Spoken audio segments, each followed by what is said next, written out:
Chapter 1. The Dark Lord Ascending. Chapter text. Welcome to the beginning of the end.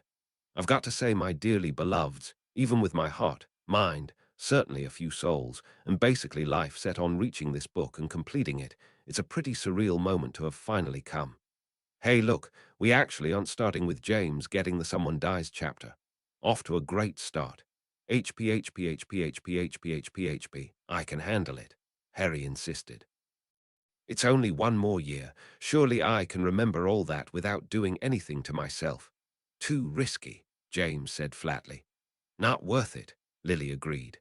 The three had been having this argument on and off for the whole of last night and all of this morning. Clearly remembering Dumbledore's death had been Harry's final straw. He didn't want to keep pushing them to learn about his past like this. But somehow he actually thought hurting himself by remembering these things all at once would make it easier on them. None of them agreed. Remus seemed to have decided he'd let the parents handle it and had tried to excuse himself from any conversation by checking on baby Harry, even though James had already put him down in his room for the day.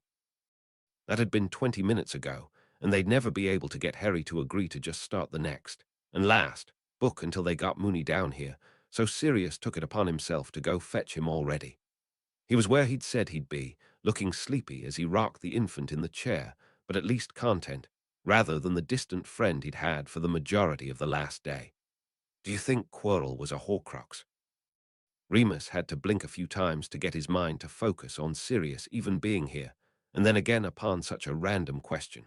He hadn't even begun to articulate a response when Sirius kept going with his train of thought. I've been trying to come up with other ideas for these Horcruxes, in case Harry doesn't find them all in a year at the age of 17, and Quirrell really stuck out to me. If Nagini can be one, what if he's got them in other people? Remus swallowed uncomfortably where he thought Sirius' mind was really at, and gently talked out, I can't imagine it. Snakes, and animals in general, are more primitive than us in the mind, and can be easily controlled. As Dumbledore said, Voldemort cared for no one. I doubt he'd care about them long enough to allow them to hold a piece of his soul. But he gave that diary to Malfoy, Sirius insisted, a light shining in the back of his eyes he was trying hard not to let through. What if he trusted other Death Eaters even more? Remus wished Sirius would just come right out and say it, but he'd keep this up so long as Sirius kept beating around it. I find that very hard to believe. The diary was meant to be used. It had a purpose. These other Horcruxes were meant to be put away from the world and those who found out about them. Sirius didn't look particularly convinced, but he nodded anyways. Right, well, I'm out of ideas for the day then. Would you come back downstairs already so we can get Harry's last year over with? Poor kid deserves to have his head put back intact. Despite his worry, Sirius had been pleased to see Moony interacting with him normally during this. Now he had to watch Remus close himself right back off and drag himself to his feet, his hands lingering on the infant even as he set him back in his crib. You really want your own, don't you? Remus turned abruptly away and walked past him. I can't. That's not what I asked. He continued to ignore him, and Sirius trailed after him, now studying the back of his head.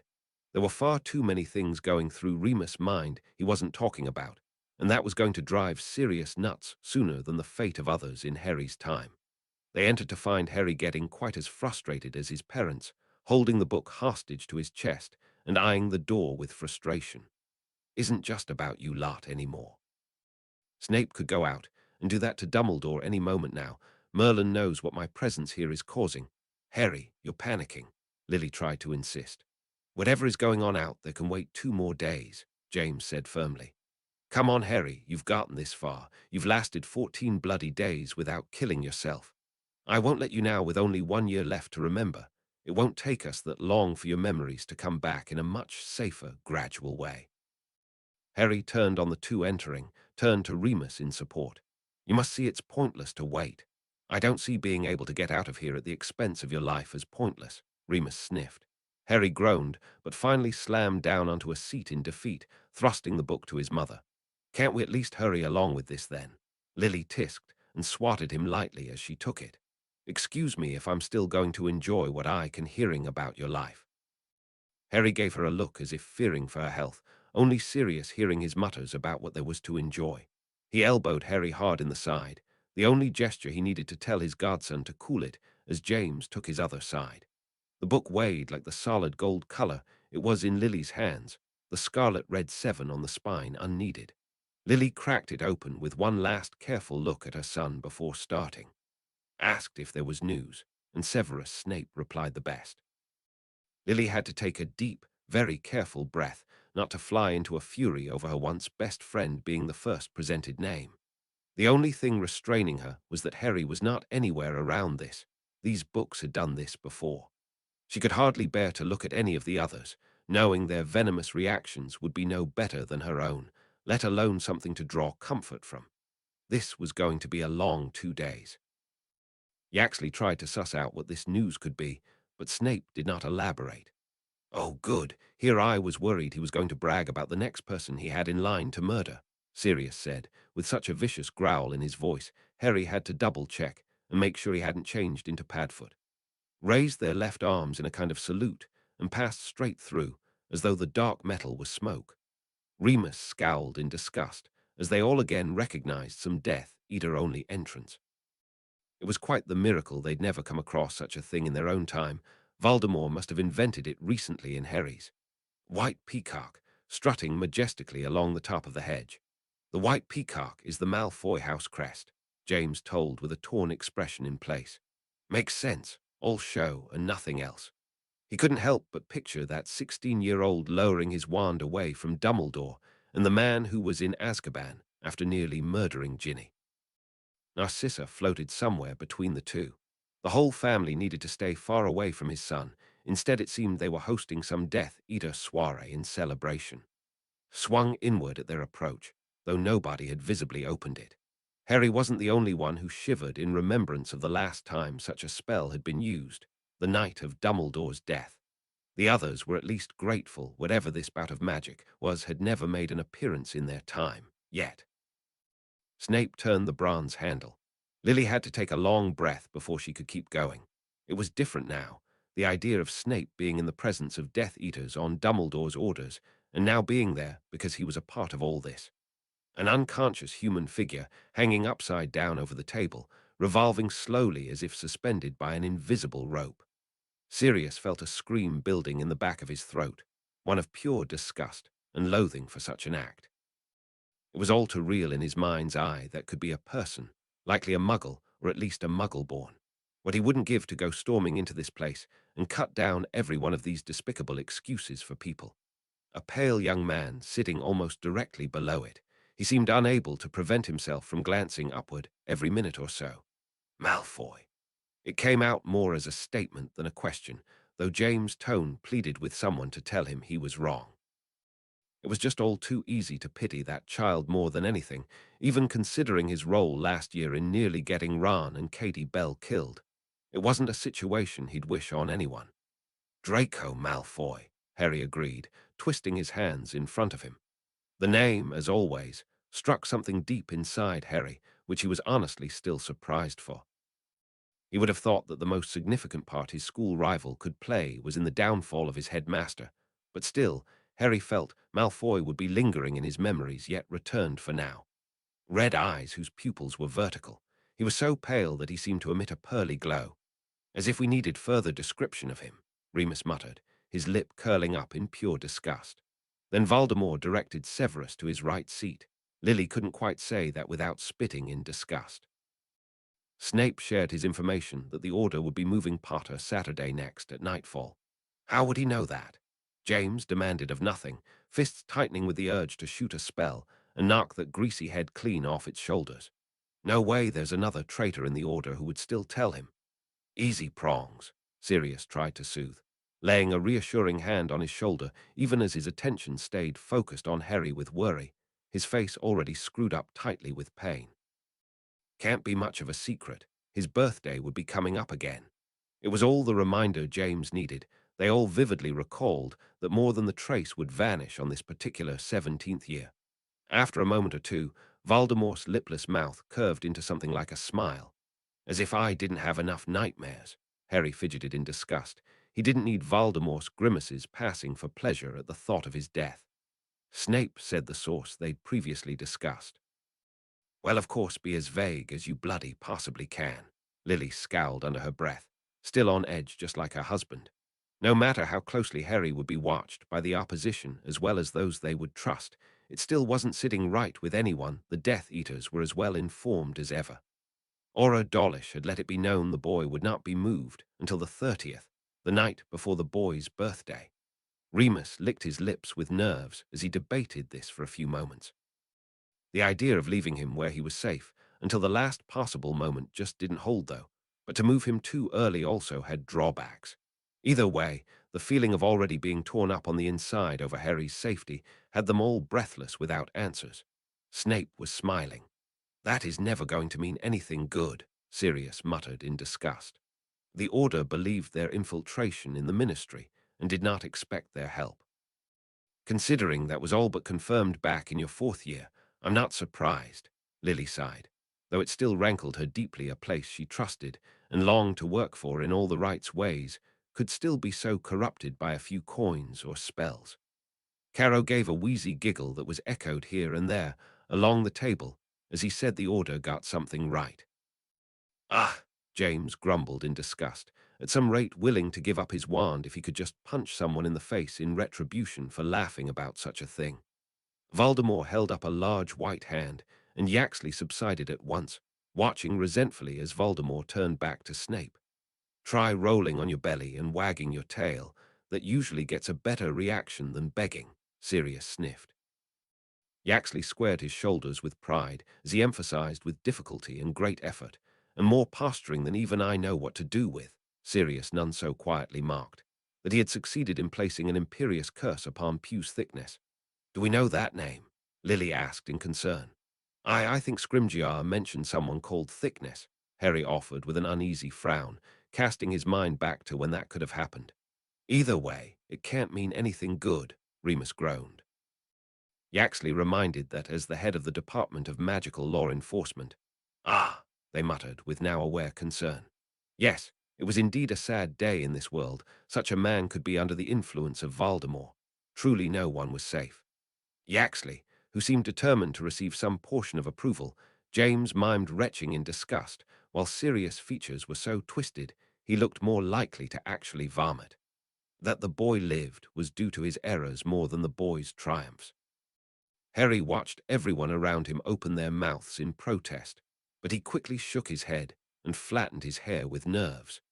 He no more wanted to hear of his accomplishments now than when they had happened, and no amount of repetition on their part would convince him otherwise. James set his jaw, still convinced it would do Harry good to hear otherwise anything that Voldemort was saying, but Lily accepted what her son couldn't handle for now and kept going with vigor just to get out of this miserable place.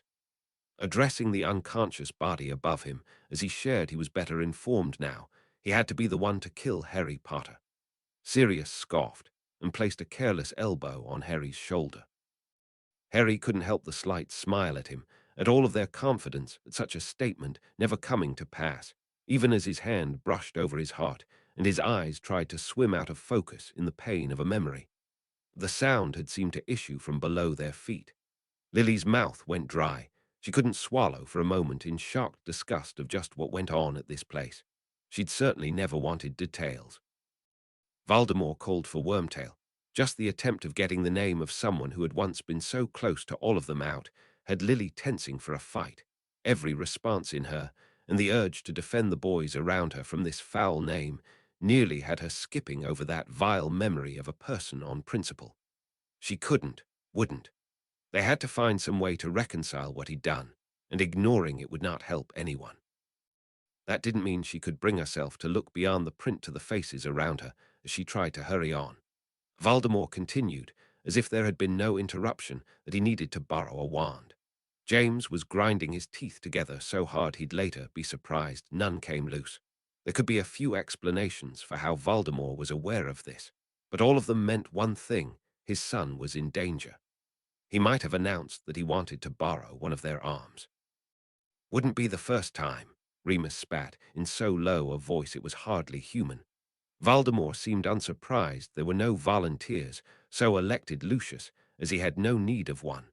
Sirius choked on a noise that might have once been a laugh. Back when there was a time, whatever Malfoy was planning with the Chamber of Secrets was their biggest fear, and seeing him put down by Voldemort of all people would have been something to cheer about. Now the reality was here, and he just wanted nothing more than to hear of Harry's homework. When he spoke, his voice was hoarse. "I hear Azkaban'll do that to you," James managed in his own hollow sort of way, unconsciously moving closer to Sirius on instinct. Even with the Dementors deserting in favor of Voldemort, he could no longer think of that place as something humane that should exist, even to someone like Lucius. Demanded of his underlying, he really expected his wand in return. Some of the throng sniggered. "I seem to have missed the joke," Remus muttered, his lips still curling with the need to sneer at all of this. Just the idea of being present with those people made him want to lash out with every curse he knew. He couldn't imagine something as simple as a laugh existing. Voldemort seemed amused now, as he asked what about his presence here displeased Lucius. "Your bloody creepy face, all your disturbing friends you always have over. I doubt you close the toilet lid." "Serious," Lily protested. "What? I do too." Lily closed her eyes for a moment before turning back to the book, giving her boys as long a moment as they could to just smile at that man's absurdity. On the rise to power once more, something they had desired. Lucius was quick to agree. Serious humor at poking fun at this had dried up anyways. He didn't like to think himself a cruel person, no matter what Harry thought at 15. To laugh at a man while he was down would be doing just that. Malfoy had gotten exactly what he'd always wanted, and now he was as stuck there as he had been in Azkaban with no foreseeable way out. A dark woman halfway down the table spoke. It was the highest honor to have in their family house. Lily couldn't quite believe the words out of her mouth, even as one of the most vile people that could come to mind said them. Bellatrix Lestrange, ranked even with Voldemort and Snape as far as people she wouldn't mind seeing dead, for what she'd done to Sirius just the tip. Frank and Alice were somehow still suffering an even worse fate, all thanks to this sadistic woman who would see the world burn while laughing. Bellatrix leaned toward Voldemort, for mere words could not demonstrate her longing for closeness. "Let's string her up to the ceiling instead. She can be the center of everyone's unwanted attention," Lily snipped, tapping her nails in unease on the spine of the book. She forced herself to keep going in as mild a tone as she could manage, trying to refuse to show how much all this was getting to her. Put Umbridge in that room, and she'd somehow managed to find every single person she'd hated in this future all in one spot. Her face flooded with color, her eyes welled with tears of delight. There was something inherently wrong with the idea of her being pleased about anything, let alone Voldemort being in the equation. What Harry wouldn't give for her to never make an expression again. Even after she'd done the worst to him in being key in taking his godfather away, there was something about this woman he loathed even deeper, and had no desire to know more. Voldemort continued, overpassing her to speak of the news their niece had married the werewolf, Remus Lupin. The words were hardly out of Lily's mouth before she realized what she said and burst out giggling for the first time in days. Just the idea something so purely good could happen to Remus, and she finally found a reason to smile again in all the chaos. James didn't seem to know how to react. His face kept trying to flicker into a smile for his friend. For just a moment, he would swear Remus did the same at the idea, but it melted in moments. Now Remus just looked like someone instead sucker punched him, which wasn't lending to the cheer this deserved. He finally settled on a half-decent look of pride. Someone deserved to be happy. Sirius just clucked his tongue and rolled his eyes. He'd heard nothing between Remus and Tonks that had even led him to think Moony wanted to be together with her, and then it had somehow gone even farther ahead than Fleur and Bill's plans. He wanted to be happy for his friend, but considering Remus didn't even look like he could muster up such a thing, Sirius refrained from saying anything. Lily scowled at the lot of her boys, scoffing and grumbling she was still the only one looking for something to shed happy light on, but took their silence for what it was and moved on anyways. There was an eruption of jeering laughter from around the table. A few thumped the table with their fists. "Glad to see my life's as much a joke to them as it is to me," Remus muttered so quietly beside her Lily wasn't sure what he'd said for a moment. Then it clicked, and she kicked him Nanso subtly in the shin.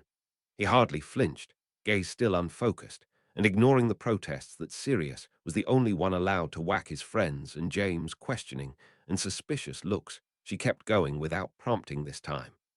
They'd never laid eyes on the sister who had married a mudblood. In which the irony is, Tonks has more of a magical heritage than Voldemort does, Sirius crudely reminded. That muggle-born, he couldn't help but correct, refusing to repeat the word even in mocking, still has more magic than his muggle father did. I'll be sure to remind him of this fact. James rolled his eyes at Sirius' priorities.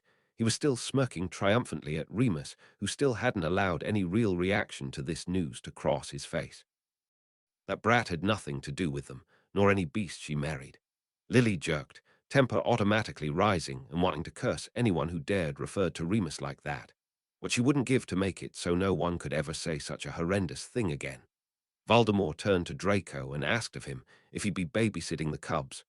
Remus turned grey in shocked disgust. He wanted to snap that was nothing to be joked about, but there was no one in here he could. It wasn't Lily's fault. This is what normal people made fun of on a daily basis, let alone those depraved souls in that room. One must prune them to keep them healthy, cut away what threatened the health of the rest. All five of them couldn't help but shiver at the implications of that. As if Remus wasn't enough of a target already, having personal ties to two of the Death Eaters there, not to mention how assured they all still were he'd step in to help Harry without hesitation. Now he'd managed to garner the wrath of Bellatrix Lestrange without even trying. Lily had to take a careful breath for a moment just so she wouldn't scream out in fright. Remus may not even get a chance to live through this. Bellatrix, eyes swimming with tears of gratitude again, agreed at once with the first chance. Harry shifted restlessly in his seat, trying not to look at anyone or let something give the wrong impression. Of course he was worried about Remus, but surely that's all it would be. Voldemort promised she would have it, all would until only true blood remained.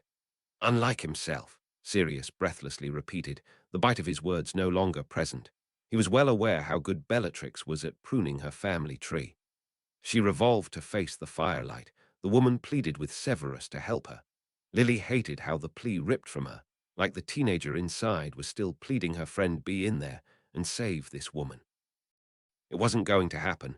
What had once been thought to be a corpse was as good as. Another's cruelty shown because of the fate decided for her by Death Eaters and their leader. Voldemort reminded himself Draco had not taken her class. This was Charity Burbage. How was it possible? This was all made worse now that they had a name, face, memories of the woman now being subjected to this. Not a lot, granted, but Sirius had loved Professor Burbage for never growing tired of his endless questions. She had mothered James to no end, always patient with his rather particular inquiries. A teacher they hadn't a chance to think about much when they graduated, had never even played much of a vivid part in their life, even close to their head of house, but someone to them nonetheless. Another innocent person who had done nothing to deserve the fate given to her because of Voldemort. One of the Death Eaters spat on the floor. Charity Burbage revolved to face Snape again, her small voice still pleading with him. Lily longed to close her eyes and curl up in bed, to never again have to say that aloud, let alone how many times she'd thought it.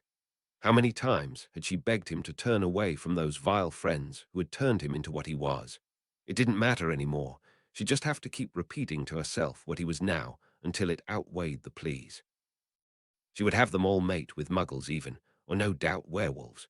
Sirius couldn't stop himself this time, moving on instinct to hurl a curse at the one who dared mock his friend. The fire roared blue for a moment in protest, in its grate, sputtering and wafting smoke clear through the room before taking several long moments to sputter and die. Lily merely wafted her hand across her nose a few times before trying to finish, her face scrunched up in disgust for far more than the smell. One spell and a flash of green light, Lily could hardly force the curse to pass her lips. She hadn't needed to. They all knew full well what happened.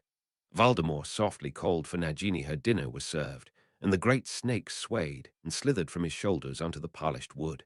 She thrust the book away from her so fast it landed on the floor with a thump. No one moved to pick it up.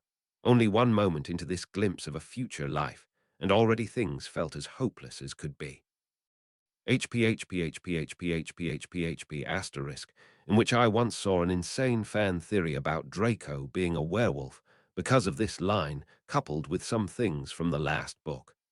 Go look it up. It's quite interesting to consider. Chapter 2. In Memoriam. Chapter text. James took to his feet as if he were 4 times his age, but he still took the time to stoop down to his wife and give her a loving kiss on the forehead before scooping up the book. She acknowledged him with the bravest smile she could put in place before giving a vague gesture as if to wave him on. It was better this way, she tried to assure herself. She'd already heard the worst of it. Everything else Snape did after that she could handle. Harry winced at having to watch them all panic immediately and felt even worse he could soothe nothing. He always wished to assure them he was all right, but alas, that rarely ever helped even when he was. James muttered, still eyeing the pages and his son alternately as if looking for the real threat. I'll take that. Lily released a breath of relief. Though I don't know what's going on at that place, it's better than the Death Eaters launching their attack on you. I'll let you know when I figure it out, Harry promised, shaking his hand in remembered pain and even letting out one choice word in the quickly bubbling frustration of both the nick and trying to recall what he was doing. I don't see how even in his pea-brained mind that would work. Sirius rolled his eyes, though a stupid prank by Harry's rotten cousin was probably the kindest thing that Bully had ever done to his godson. Remus elbowed Sirius hard in the ribs before he could say anything and quickly explained, It's actually supposed to come up in your charms class this coming year. Or it would if you were bothering to attend, Lily muttered. Only such basic wounds as that cut on your finger, really, though. You already know a pisky, which is all they'd really have you doing. Anything more advanced, and you'd be looking to specialize as a healer, Remus concluded, without a trace of belief he'd won. Indeed, Sirius waited politely for Moony to finish before blabbing, and I am not a flaw. You're a bloody flaw to us. James rolled his eyes. I do love that's your go-to answer, Lily snickered. Not say your textbook, but the walking one, yes. Sirius smirked. That'll teach 'em, Remus snorted. All 4 graduates snorted with nostalgia at how familiar that suddenly felt. Harry was even performing this task a year earlier than any of them ever had. Harry's heart plummeted uncomfortably at the reminder, and loath as he was to see that look on his face, James quickly did something that would be far worse, but at least more distracting. He gave an appreciative whistle and hitched a grudging look of admiration on his face. Malfoy sure knows his charms. The fact that it's still managing that after 2 years. Glory, that idiot does know how to do something, Sirius agreed at once. All of them swallowed uncomfortably for that reminder. None had ever wanted to go back and count how many times they'd been warned of something from such an innocent gift of Ron's. James felt Sirius' breath hitch painfully, even from beside him. He refused to call Sirius out on it. His best mate was clearly feeling vulnerable any time this came up. He could only hesitate for one moment, glancing up curiously and seeing Remus eyeing Sirius with the same thing he felt, worry. But James kept reading quickly before Lily and Harry had a chance to dig. That never got less crushing to be reminded of. The horrible life Sirius had to suffer through ever since his death had haunted James, since the very first improper news report that ghastly Daily Prophet article had given. The amount of hate he had for this future sadling, all that unto his brother, was only rivaled by the longing he had for his son to continue existing in it, and even then James had his heart set on changing it. Harry would grow up with the godfather he deserved, not the one who'd suffered his whole life. That was beautiful, Sirius managed, with the most forced smile imaginable. He couldn't bring himself to do anything else, not with his family having to carry that expression around him. Glittering grit. Think I could change my name to that? I can't even put it past you, Remus muttered. Harry took a careful breath, swallowing painfully while he fought back the resurgence of all that again. It didn't really help like he once would have thought to have Sirius here with him now. No matter what his godfather tried to do to help, Harry couldn't ever really forget what he'd done. James' face puckered with disappointment at the idea of Harry leaving his old Quidditch robes behind. He still had his, more for nostalgia of an old, more peaceful life. Lily still made fun of him for it, but the fact that Harry really hadn't ever been given such a thing never failed to bother him. Remus snorted in surprise, then gave a gruesome smile of grim agreement. Lily's throat burned for a moment, the life being presented before her nearly causing her to scream in misery. Her son's life, all being boiled down to necessities, old pictures, and bitter reminders. The amount of time she'd wished she could give her son more didn't compare to the visual being presented now. James felt much the same thing, and had to clear his throat hard for a moment before putting a believably curious expression in place, and asking lightly, "Can't say I'm not pleased you still do have it, but why didn't you pass along the map to Ginny or someone at the end of last year? If you're not going back to school, surely someone there would have better use of it." Harry didn't answer. He clasped his hands and looked rather guilty for a moment before just shrugging and muttering he hadn't thought of it. He would have thought his dad would understand why he'd cling to every single thing he could of anything the Marauders once had, like an old mirror shard and a map. He got up off the floor, stretched, and moved across to his desk. Hedwig made no movement as he began to flick through newspapers, throwing them into the rubbish pile one by one. The owl was asleep, or else faking. She was angry with Harry about the limited amount of time she was allowed out of her cage at the moment. Harry felt shriveled up on the inside with guilt already. He always hated having to do that to his bird, and hoped he'd be able to let her roam free around the burrow soon. He hadn't even come to a decision if he'd be able to take her on his coming journey, had in fact been putting off making that decision, his indecisiveness possibly causing his owl even more reproachful feelings. He'd fantasized a few times about giving Hedwig to Ginny for the year, so at least he knew she'd be in good hands. Harry shivered. They all looked rather queasy at the reminder that hadn't really left them of that poor woman's fate. James swallowed uncomfortably, glancing around at everyone first before he could get another word out. Before now, he hadn't even fully grasped how it must feel to his son every day to be living two parallel sort of lives in your own head. This one had finally made it real. He couldn't childishly cling to the idea Dumbledore would never die like he could his family around him, so it was with a foreboding sense he attempted to read a eulogy for the man. James fidgeted with the page for a moment as he finished, before glancing up at the others with a damping, yet still persistent smile. The only real news in that was that Dumbledore once had a sister. Everything else they all knew from rumors, or once would have said themselves about the man before he interfered in Harry's life. His personal feelings for Albus Dumbledore had been a muddled mess, even before he was so brutally murdered by Snape of all people. Harry, though, looked very put out. He was flattening his hair with nerves and looking steadily at the book like he expected it to sprout a white beard for all he recognized of his once headmaster. "Cheer up, Harry." Sirius had obviously noticed as well and clapped him on the shoulder enthusiastically. "He got a bloody good send-off, and really, most of that stuff we only heard through rumors from Prong's parents. Despite the man's fame, he actually had a pretty private life." "Yeah," Harry muttered without looking at any of them, but then he took a steady breath and spoke to his knees. "It's just, he was the one person I really thought I knew best. Really, I spent so much time with him, but I mean to say we never." He trailed off with a wince of pure guilt.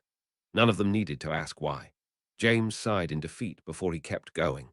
Lily snickered just a bit in surprise, earning a sheepish but real smile from her son. "That's a fair thing, honestly. It's hard to imagine anyone you've met as a younger person." "Well, some don't ever leave their youthful visage, so you don't have to," Sirius said primly, puffing out his chest for emphasis. It was an unpleasant reminder Harry could have done without of just how untrue that would be for his godfather in particular, but he forced a laugh anyways and tried to wave his father on. "I honestly can't decide of those three which is the most odd," Remus agreed with a baffled expression, "and I've never seen any of them." "Well, you know it's out there when Moony can't imagine it," James snickered. To be fair, when exactly would this have come up? Lily offered as Harry started picking at the hem of his shirt when clear bothersome thoughts persisted. "During that goblet mess, when he was avoiding you your 5th year." Her voice still took on a sharp edge when she recalled that. It was vaguely trying to impart wisdom about how to kill Voldemort. Really doesn't lend much to fireside chat's love. She was well aware of this herself, having been struck many times with the realization she could not just sit down and have much of a pleasant conversation at all with her only child without risking hurting him from his mind not yet caught up with itself. "Yeah, I guess." Harry tried to make himself look like he agreed, even if he couldn't quite shake how much it bothered him. James snorted in surprised laughter of that being brought up again. Don't know what you're on about. I still think that's the most honest answer he's ever given you. Who wouldn't want socks? You could have given him and Darby matching pairs at some point, Sirius chuckled. Remus burst out laughing so hard, when he tried to speak it sounded painful. Tell us how you really felt about that, Harry. Misery loves company, Harry offered with a small shrug, only his mum suppressing a smile for that while the others just snickered a bit more. I thought you would have learned that lesson by now, James demanded in surprise. Guess Hermione didn't beat that lesson into my head enough, Harry shrugged. He never had quite taken to the Daily Prophet for news, preferring other sources, and honestly still questioned himself over the summer why he paid the bloody thing.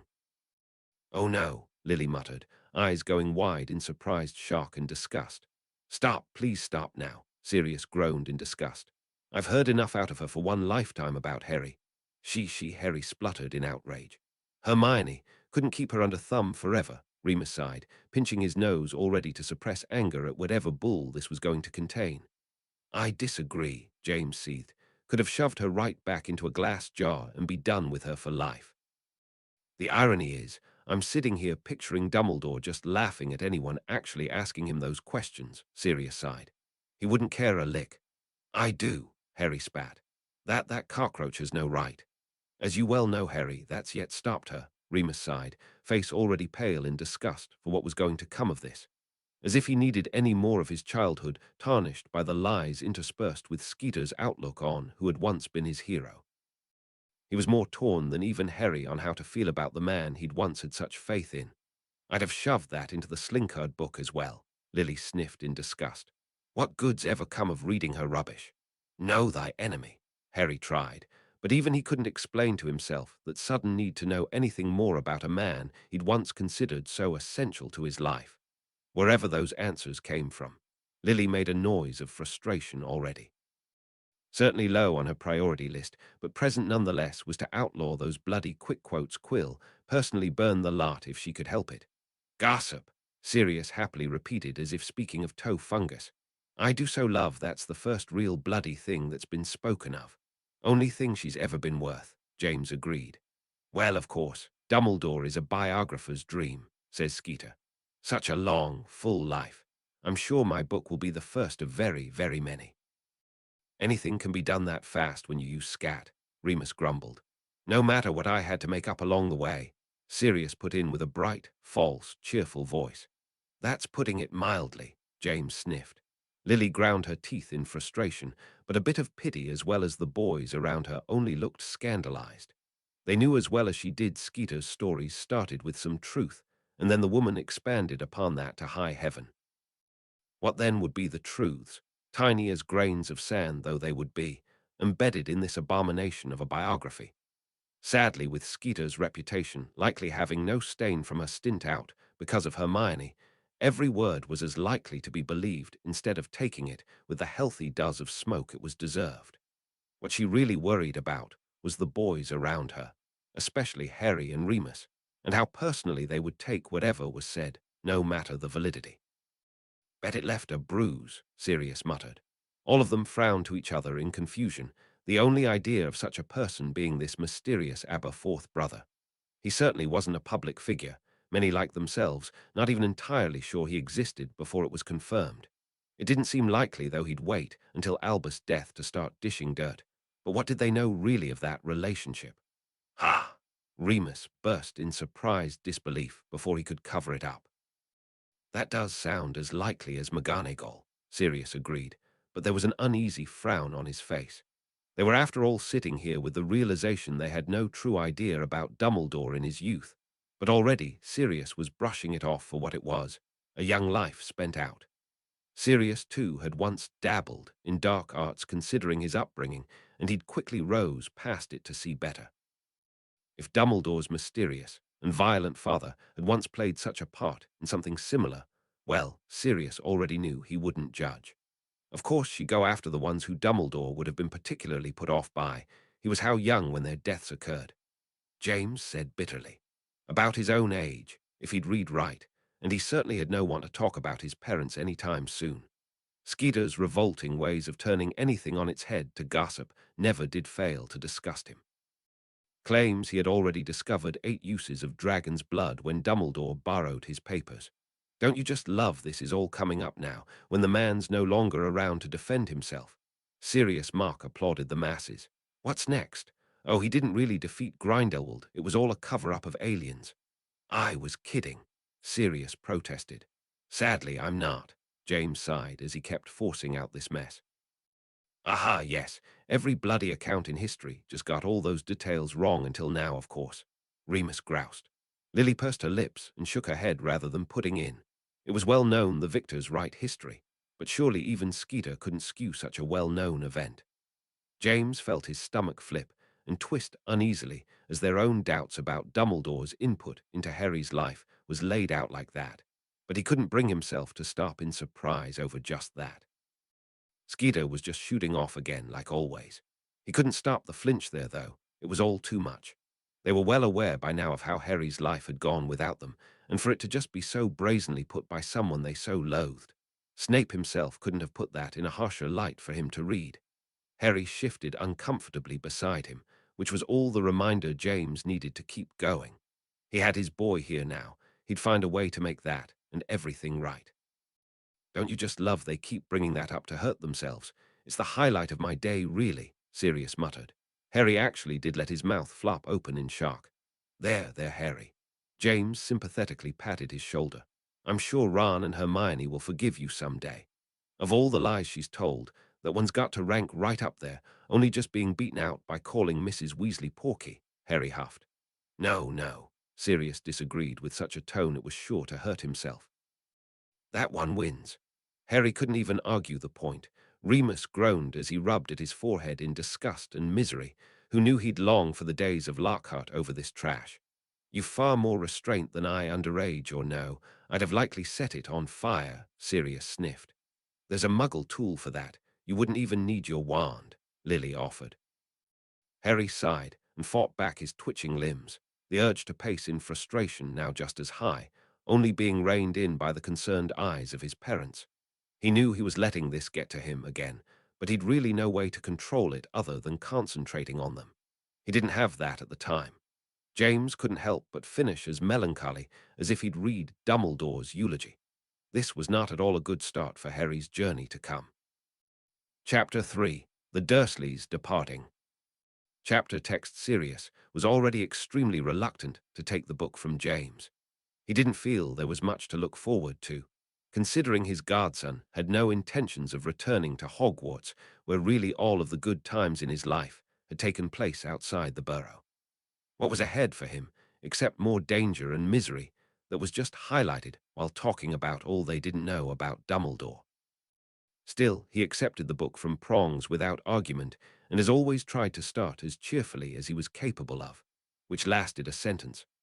Ah, we can't ever go any bloody amount of time without me wanting to punch him in his ruddy face. He scowled at such treatment. Harry just shrugged without concern, still rubbing at the long-healed cut across his finger where the mirror had once gotten him. He had much more important things on his mind than something so commonplace to him as how Uncle Vernon called him. Harry was still treated to coarse mutters all around him. None of them ever seemed as willing as he was to just ignore such trivialities. And I want your head on a spike. Guess who will get there first? James sneered. Sirius Mark fainted on the spot, though in his defense it very well could have been real, for the surprise that flickered across all 4 of them. Oh, how the tables have turned. Lily gasped, fanning her face, but still eyeing Sirius-like. She expected him to cop to a ruse any second. Gone were the days I let them boss me around. Harry shrugged without concern, even if he was finally smiling again, the same relaxed expression they'd all missed for so long since Dumbledore's death. When I got home that summer, I made it very clear how things would be going until I finally left.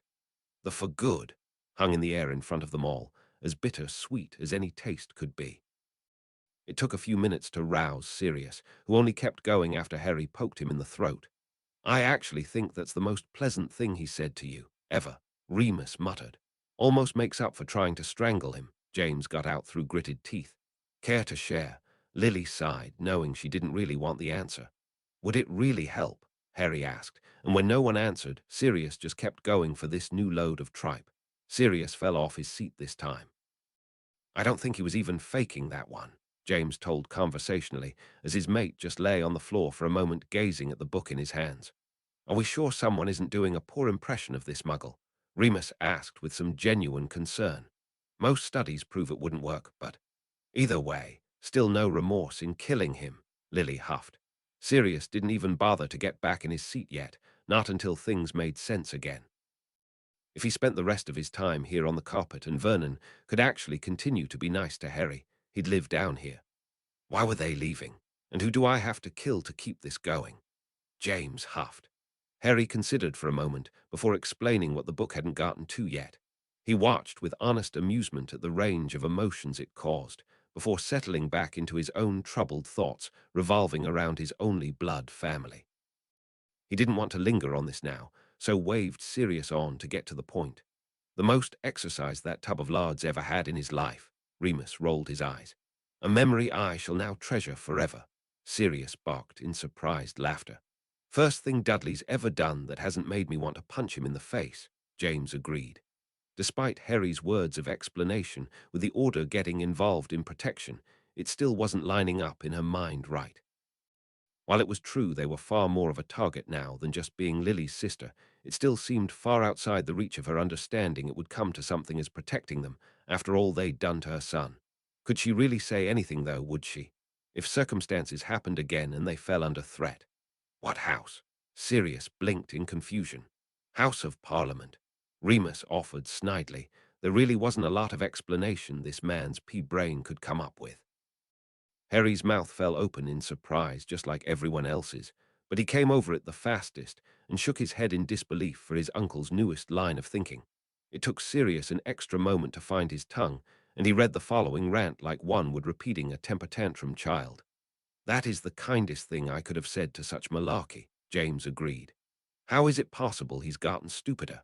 I don't understand, Remus muttered. A brain cell does exist. The poor lonely thing is at least put to good use, Lily huffed.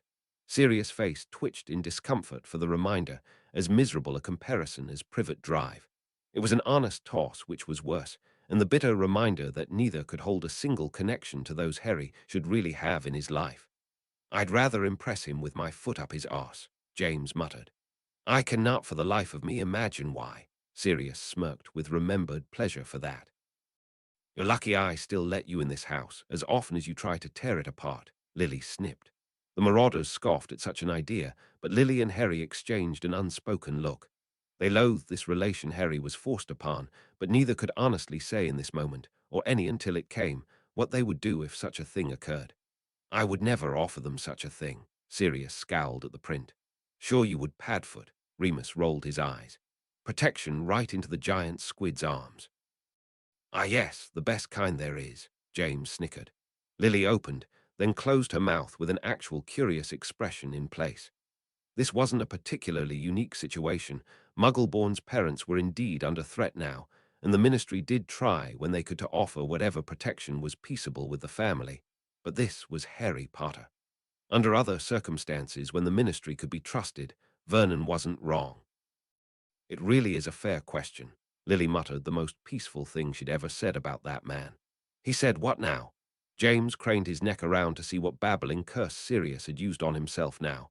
To be fair, if there's anyone in this future we haven't actually disliked, it's Kingsley, Remus admitted. It's just a miracle a bloody Dursley thinks the same. You've disliked me. Harry poked fun, but he too had an amused look for this turn of events. Every single day, pup, Sirius assured. Can't hate you if we don't love you first, James smirked. Why am I not surprised? Lily scoffed. Probably takes him a full year to get through one problem. Still taken him 17 years to get a grip on one problem, and even then it was never solved, Harry agreed. Of course they bloody think they should deserve that, not be grateful they're getting anything, James muttered. Who the hell did they piss off to deserve such a travesty? Sirius demanded. I'd assign the Malfoys to watch them first, see who kills each other the fastest. I think that would be a little counterproductive to the whole protecting them thing, Harry casually reminded, even if he was fighting back laughter for the arrangement. Thanks so much for that reminder, James shivered theatrically, trying to cover the real one. Lily sighed, feeling as if she'd been punched in the chest. That felt all too familiar to another conversation Petunia had once overheard. Those Dementors always seem to have the power to ruin lives, even by just invoking their names. Ah yes, the pig's tail. I still haven't found a way to thank Hagrid for that one. Remus tried for a more enthusiastic smile at the topic, but these days it was impossible to think of much anything that wasn't depressing. All five of them ground their teeth in frustration at Vernon's continuing to pour vile over their way of life, even if by now he'd done far more to them. Here the order was, offering protection none of them would have ever dared ask for, and still the man couldn't hold a human emotion like gratitude. Just more complaints. Sirius could never bring himself to go shouting any such thing. Instead his voice was low and hollow, the presence of his family around him now all that was stopping him from breaking down at the prospect. How is it, even when he's talking sense, I still don't like what he's saying? James huffed. Dudley actually seemed to understand this would save his life, but still the idea of harboring him was as repugnant as the Dementors. I've several choice words. Would you like the list alphabetically or in order of how fast they'll faint? Sirius offered. Harry didn't answer, still toying with an idea in his mind he couldn't quite shake. They noticed, and Lily finally asked, "What's on your mind, love?" "Just something that's been bothering me. It's nothing, really," he tried to dismiss. "If it's bothering you, it's not nothing," James said back at once. Harry chewed on it for another few moments, not really sure how to put into words the idea that had been settling in his brain for days now. A conversation he'd once held with Dumbledore at the age of 12 about how Voldemort had put a bit of his powers inside Harry, how his mere presence had destabilized so many lives, starting with the Dursleys. He quickly shook it off, though, and managed a carefree expression back quickly enough. He'd gotten rather good at faking it. I probably never will see them again no matter what. Like the book said, I guess, just odd to process, after everyone else I've lost. He trailed off uncomfortable, the desired effect of changing the subject, leaving no one to question him further. He still hadn't faked it well enough that they weren't well aware what he'd done. They just didn't push him farther, yet. Someone's in a bad mood, Sirius sighed. That seems to be going around, James agreed, trying to stretch out and make himself comfortable in the air still hanging in the room. Harry felt a very sharp twinge pull on his throat. He gulped uncomfortably and tried to pass it off as a light cough rather than try and figure out why those words had bothered him so much. "That's fair. I wouldn't wish that on anyone," Remus snorted. "I guess he's wearing the hat again," Lily noted randomly, recalling Moody saying he'd stopped wearing it for a time, though it was hard to picture him without it. "Honestly, nobody really is," James scowled. "As if they haven't had enough of that," Sirius sneered in remembrance. "Did that have to keep being brought up?" "It's not that hard once you get the hang of it," Sirius muttered, hating to have anything in common with Vernon, but he loved his bike and couldn't imagine a car would be much harder.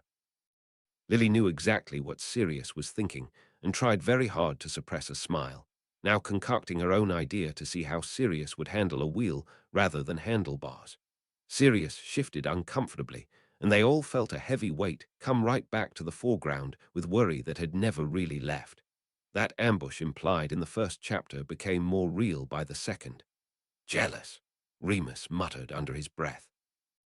Sirius snorted and fought back the urge to add. He was too eager to get Vernon out of Harry's life, even for humor. Lily couldn't help a wry, bitter sort of smile for Hester's attempt at something that had never even been present in that place. "Good," James said flatly. He had enough reason to break that lump's arms right off. No need for a farce of any kind of proper farewell to be added. Lily took a careful breath to avoid shrieking in further frustration, every single thing she'd ever heard of Harry's time there swimming in her eyes, every detail both given and implied tightening her throat. The woman couldn't even bother to look her son in the eye as their last departure. "A fair comparison, honestly," Sirius snorted. "In fact, I think it's a bit of a disservice to Grop. He's a bit smarter, was actually taught something. How a toilet works, what order the alphabet goes in, what one and one is," Remus prattled off with a heavy eye roll. "Because he wants to live, something you never allowed," Sirius growled. "I think I'd prefer him just a touch more if he did," Lily shrugged. "Might make him think with his feet rather than his fist." "I'm sure that's not a new concept for him," James said slowly, but his brows were creeping up in surprise at this continued display. Once was just Dudley not grasping Harry wouldn't be there to kick around anymore. Continuing to ponder why Harry wasn't sticking around was more. Certainly a hell of a lot more thought than Dudley had likely ever put into anything. I'm glad they don't, Lily said sharply at once. If Merlin help it, something happened to Hestia and Daedalus, and those Death Eaters got a hold of the Dursleys, they would truly know nothing. The loss would be more on the order, but would not harm her son. Some days I still can't decide which is worse, Harry muttered. Why am I not surprised? Dursley was stupid again, pissing off their escorts, Remus snorted crudely. Ah well, best get it out in the open now who these poor unfortunate souls would be looking after. He really hoped, for Hestia and Daedalus' sanity, Harry found those Horcruxes soon. Harry watched those around him sigh with discontent again. He grew no more used to their reaction to this than theirs his. Glad someone tells you that from time to time, even if it is someone you barely know, James sighed, wishing he could thank Hestia or Daedalus, whoever had said it. Harry sat up straight in his seat. He didn't hear their mutters of surprise or even Sirius saying how it was about time. He just sat there for a moment realizing how touched he felt. It was not, by any means, even much of anything after his whole life of hating and being hated in return. But it did show for just 1 second that perhaps not everyone always had to be hated. Can't really have one without the other, Sirius shivered, still eyeing Harry for some sort of reaction. His godson really just looked amused still, not quite sure how to handle this. Gratitude, probably still too big a word for Dudley. Oh, Lily blinked in surprise. Considering everything else, that had completely slipped her mind, but she finally managed just a glimmer of a smile as well, though it was still far more restrained than she once would have thought herself capable of when thinking of her nephew. Then her mood settled right back into the simmering vitriol she felt thinking of her sister. He may as well have made out with a toilet seat for as much sense it made. But I digress. It is progress, Remus offered. James snorted enthusiastically, while Sirius muttered it was the nicest thing the woman had ever seen, and she didn't know how to cope. A pity. This is truly the first time I've enjoyed hearing their names, Lily said, for once actually meaning she'd like to hear more of this. No pressure or anything, Remus rolled his eyes. I never could tell if he was delusional or that hat was just on too tight. Seems I finally got my answer. James shook his head in pure misery for these two. He would most certainly have to find some way to repay them for this atrocity happening to their lives, though there really didn't seem a gesture big enough if he was being honest. Some habits never die, Sirius cautioned with an odd, calculating look suddenly in place. He'd once thought Dudley an abomination of a child, and regarded him with the same loathsome feeling he would have for Draco Malfoy in tormenting his godson. The idiot, though, had actually grown. Out of Harry's line of sight, he'd somehow transformed into a human being capable of recognizing Harry as another person. If it was possible for him, it really seemed possible for anyone. Lily concentrated on her wand hand, slowly uncurling it from a fist and being very careful not to feel anything. Still in this moment, she did not doubt that if Dudley were to fall into her lap this second, she would treat him as a second son, love him and care for him in a way Petunia never could, should never have been asked of. No amount of wanting vengeance on this wretch of a sister for not giving the same to her own would make her feel better. With any luck, this would indeed be the last time Harry would ever have to look upon his aunt's face again, and though she would never forgive, she would try to forget. Those words slowly sank in. Before she'd even stopped to realize what she was hearing, Lily couldn't help but wonder if Petunia was thinking the same thing. HP. I have two very strong emotions about this chapter. One I can't get to until the end of the book when the Horcrux inside Harry is revealed, but I really can't wait for. The other is actually fondness. Yeah. Not something I could really get across through these guys. Lily came the closest, and even she'd grown too bitter to Petunia to really get everything in I wanted to. Don't get me wrong. These are vile, horrible people who deserve to go to jail for what they did to both of these kids. But Merlin help me if what they did isn't just human enough that we all hate them because we could have been them. Imagine it, taking in a new baby into your home, and it starts exhibiting powers. Making his toys appear in his hands, vanishing from his crib, making his baby bottle mysteriously refill. That would be terrifying to newborn parents with another child of their own in the house.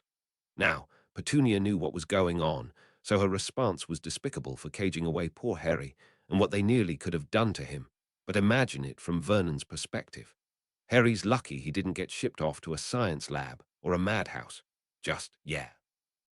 I hate these guys, but JK really couldn't have given them a better ending here. It took 17 years for any of these people to be able to step back and realize what could have been. Chapter 4, The Seven Parters. Chapter text Sirius very reluctantly held the book out for Harry to take. They all knew going into this one there would not be much to look forward to, but the fact that so far they'd been right wasn't encouraging. Harry gripped the book firmly to stop from showing his hands shaking. Worry was as familiar a feeling to him as safety was a stranger, and this recent splash of memories was only making things worse. His eyes lingered on his father's bright orange screech owl sitting on his perch in the corner as he started, trying his best to convince himself his worry for this night was wrong, this time. And good riddance, James seethed. That hadn't been nearly as satisfying as he would have hoped Harry's last time in their presence would have been. He'd been hoping for more heart failure from the people who'd made his son's life miserable for so long. Protection was somehow the opposite of everything he'd ever wanted them to have, and yet he couldn't be mad. As much as he wanted them dead, it was by his own hand, not Voldemort's. Harry couldn't help twitching uncomfortably at revealing all that aloud. Too often in his past, any mention of his time in that house had just led to cries of outrage from those around him, and revisiting his last memories, there surely wasn't making things better for them. It wasn't making anything better for him either. Were there any? Sirius asked his godson in honest concern for his mental health. Just how much had he confused his daydreams being cooped up in that cupboard?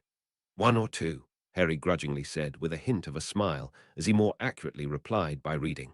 Is she going to pout like that the whole trip? Lily sighed, though she sympathized with the poor owl being constantly caged up. You sound far too excited about this, Sirius told him in concern. So do you when you reminisce about sleeping in the attic for a week? James reminded with a sympathetic look at Harry. This was never something he'd ever liked to be reminded of, but he couldn't begrudge his son looking back on his past. It's not as if he could ever forget it. Mum said it was the happiest week of her life. How could I not? Sirius sniffed. We haven't, Lily muttered.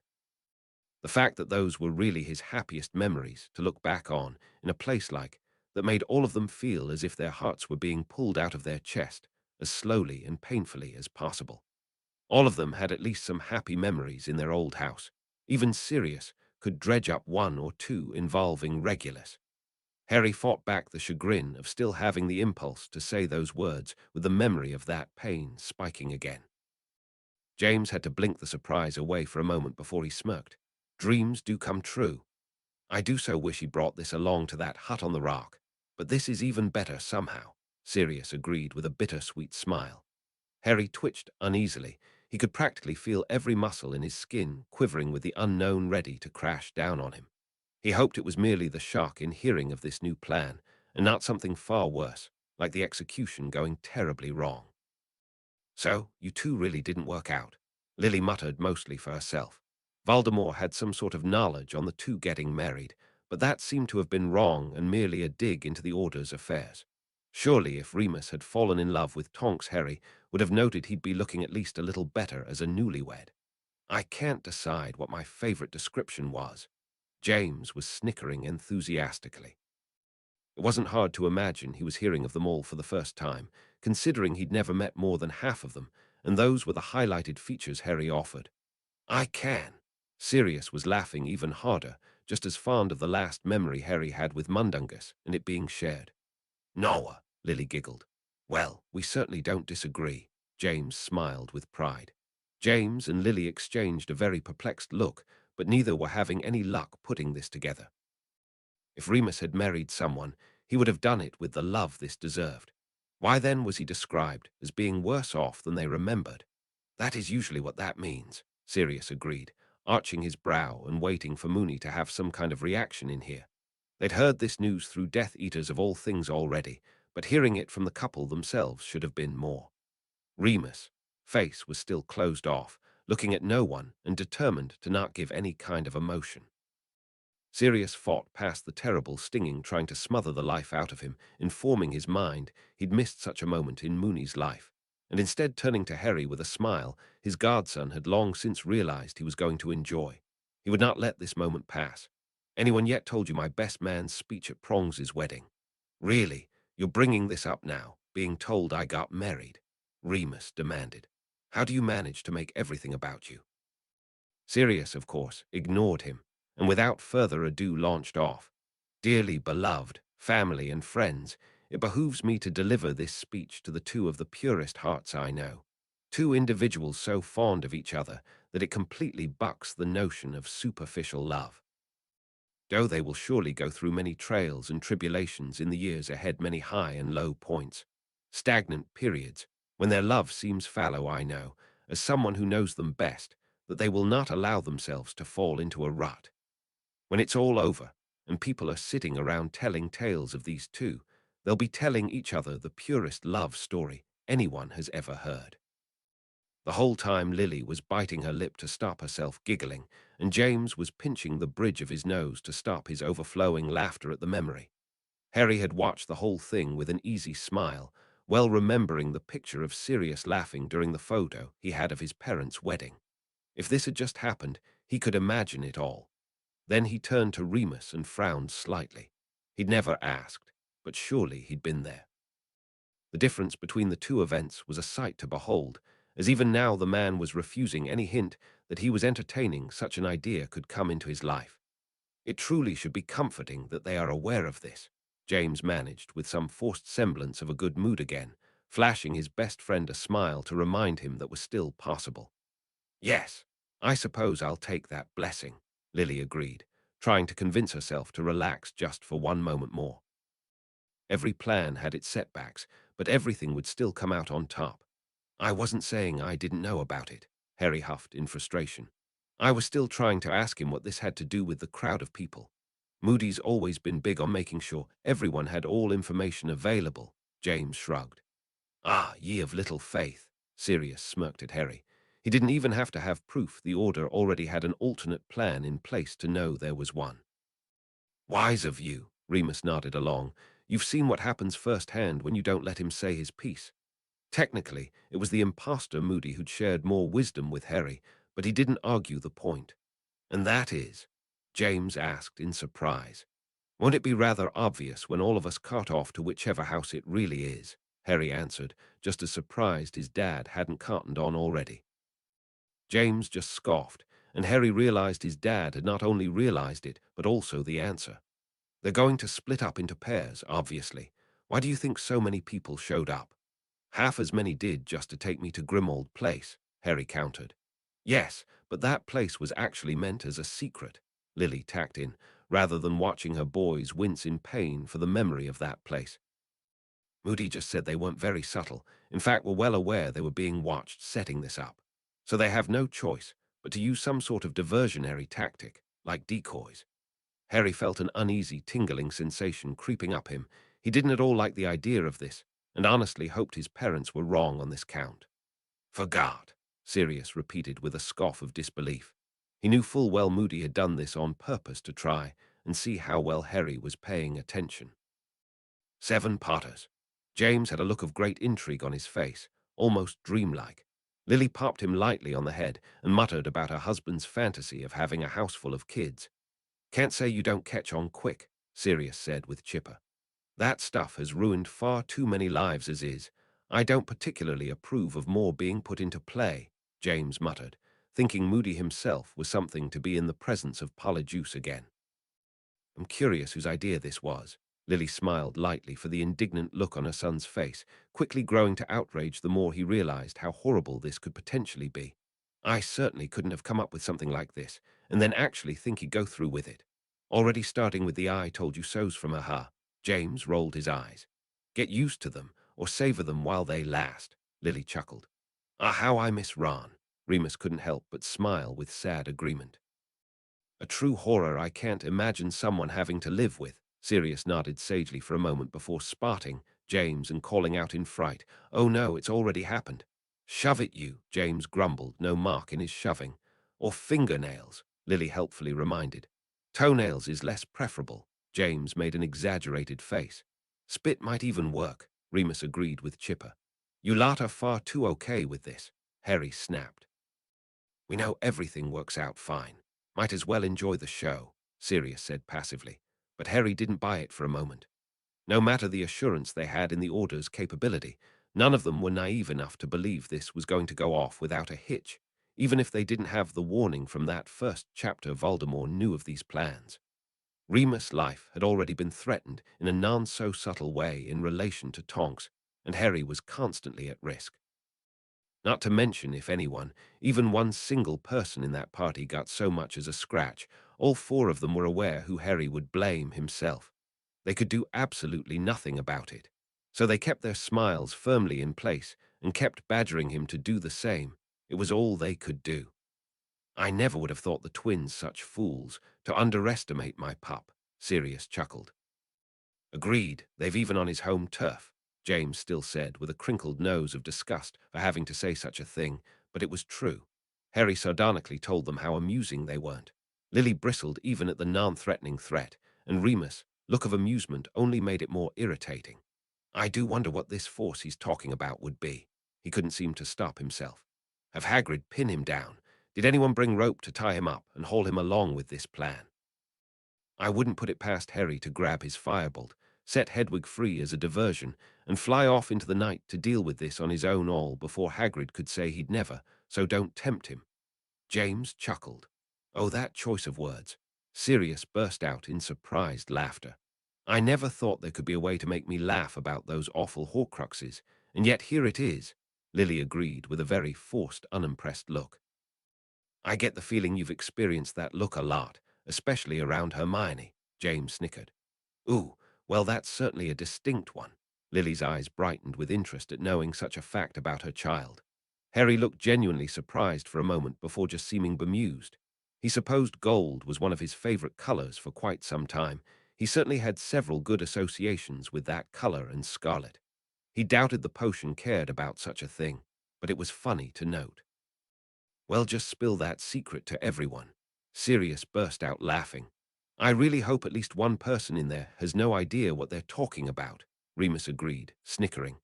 I can't imagine a girl ever coming between them. How dare she start now? James smirked. Worth the risk for that, codger. Sirius rolled his eyes. No fondness for Mundungus left after all the trouble he'd caused Harry.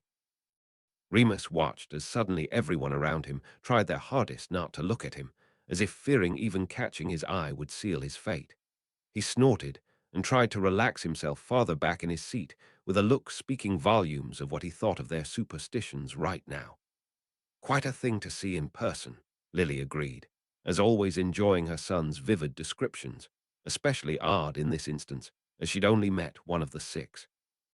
A singular moment for them, I'm sure, Remus said with a suppressed smirk. Wow, at least now we know what she really thinks. James looked genuinely stung. Least Bill doesn't have to worry about competition from him, Sirius chuckled. Ah, yeah, I'll agree with Harry on this one. Sirius nodded along.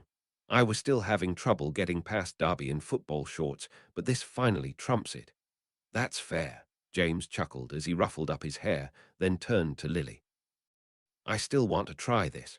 Well, you don't need any to pretend to be Harry, she smirked. Well, now I'm disappointed, Remus snorted.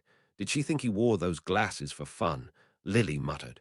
He should really work on that accent if he wants this thing to go off, James said with a completely straight face. Because I know he plans on being Harry for a recurring time. Sirius rolled his eyes. Harry's hand wrapped around his torso as if trying to hold himself together, a look flashing across his face. He was trying hard to fight off. It wasn't easy, being the one with the book in his hands, so really the center of attention right now. But he plowed on heavily before he could give too much away and swallowed the rest of his unease. Sirius busted out laughing, then turned to Prongs in surprise when he didn't too. Remus had a curious look in place too as he said, I've just realized, have those two even had a chance to be on a broom since they left school in the best way possible? It's quite sad when you, James, suddenly let out a gasp of genuine horror and Harry startled hard. What? Did you realize something else wrong with the plan? Should I have? I've just realized. You aren't going back to school. James, we established that. Remus began to roll his eyes, but James kept going. He's not going to play Quidditch again. He gave up his captain's badge. He trailed off with still wide-eyed horror at his son.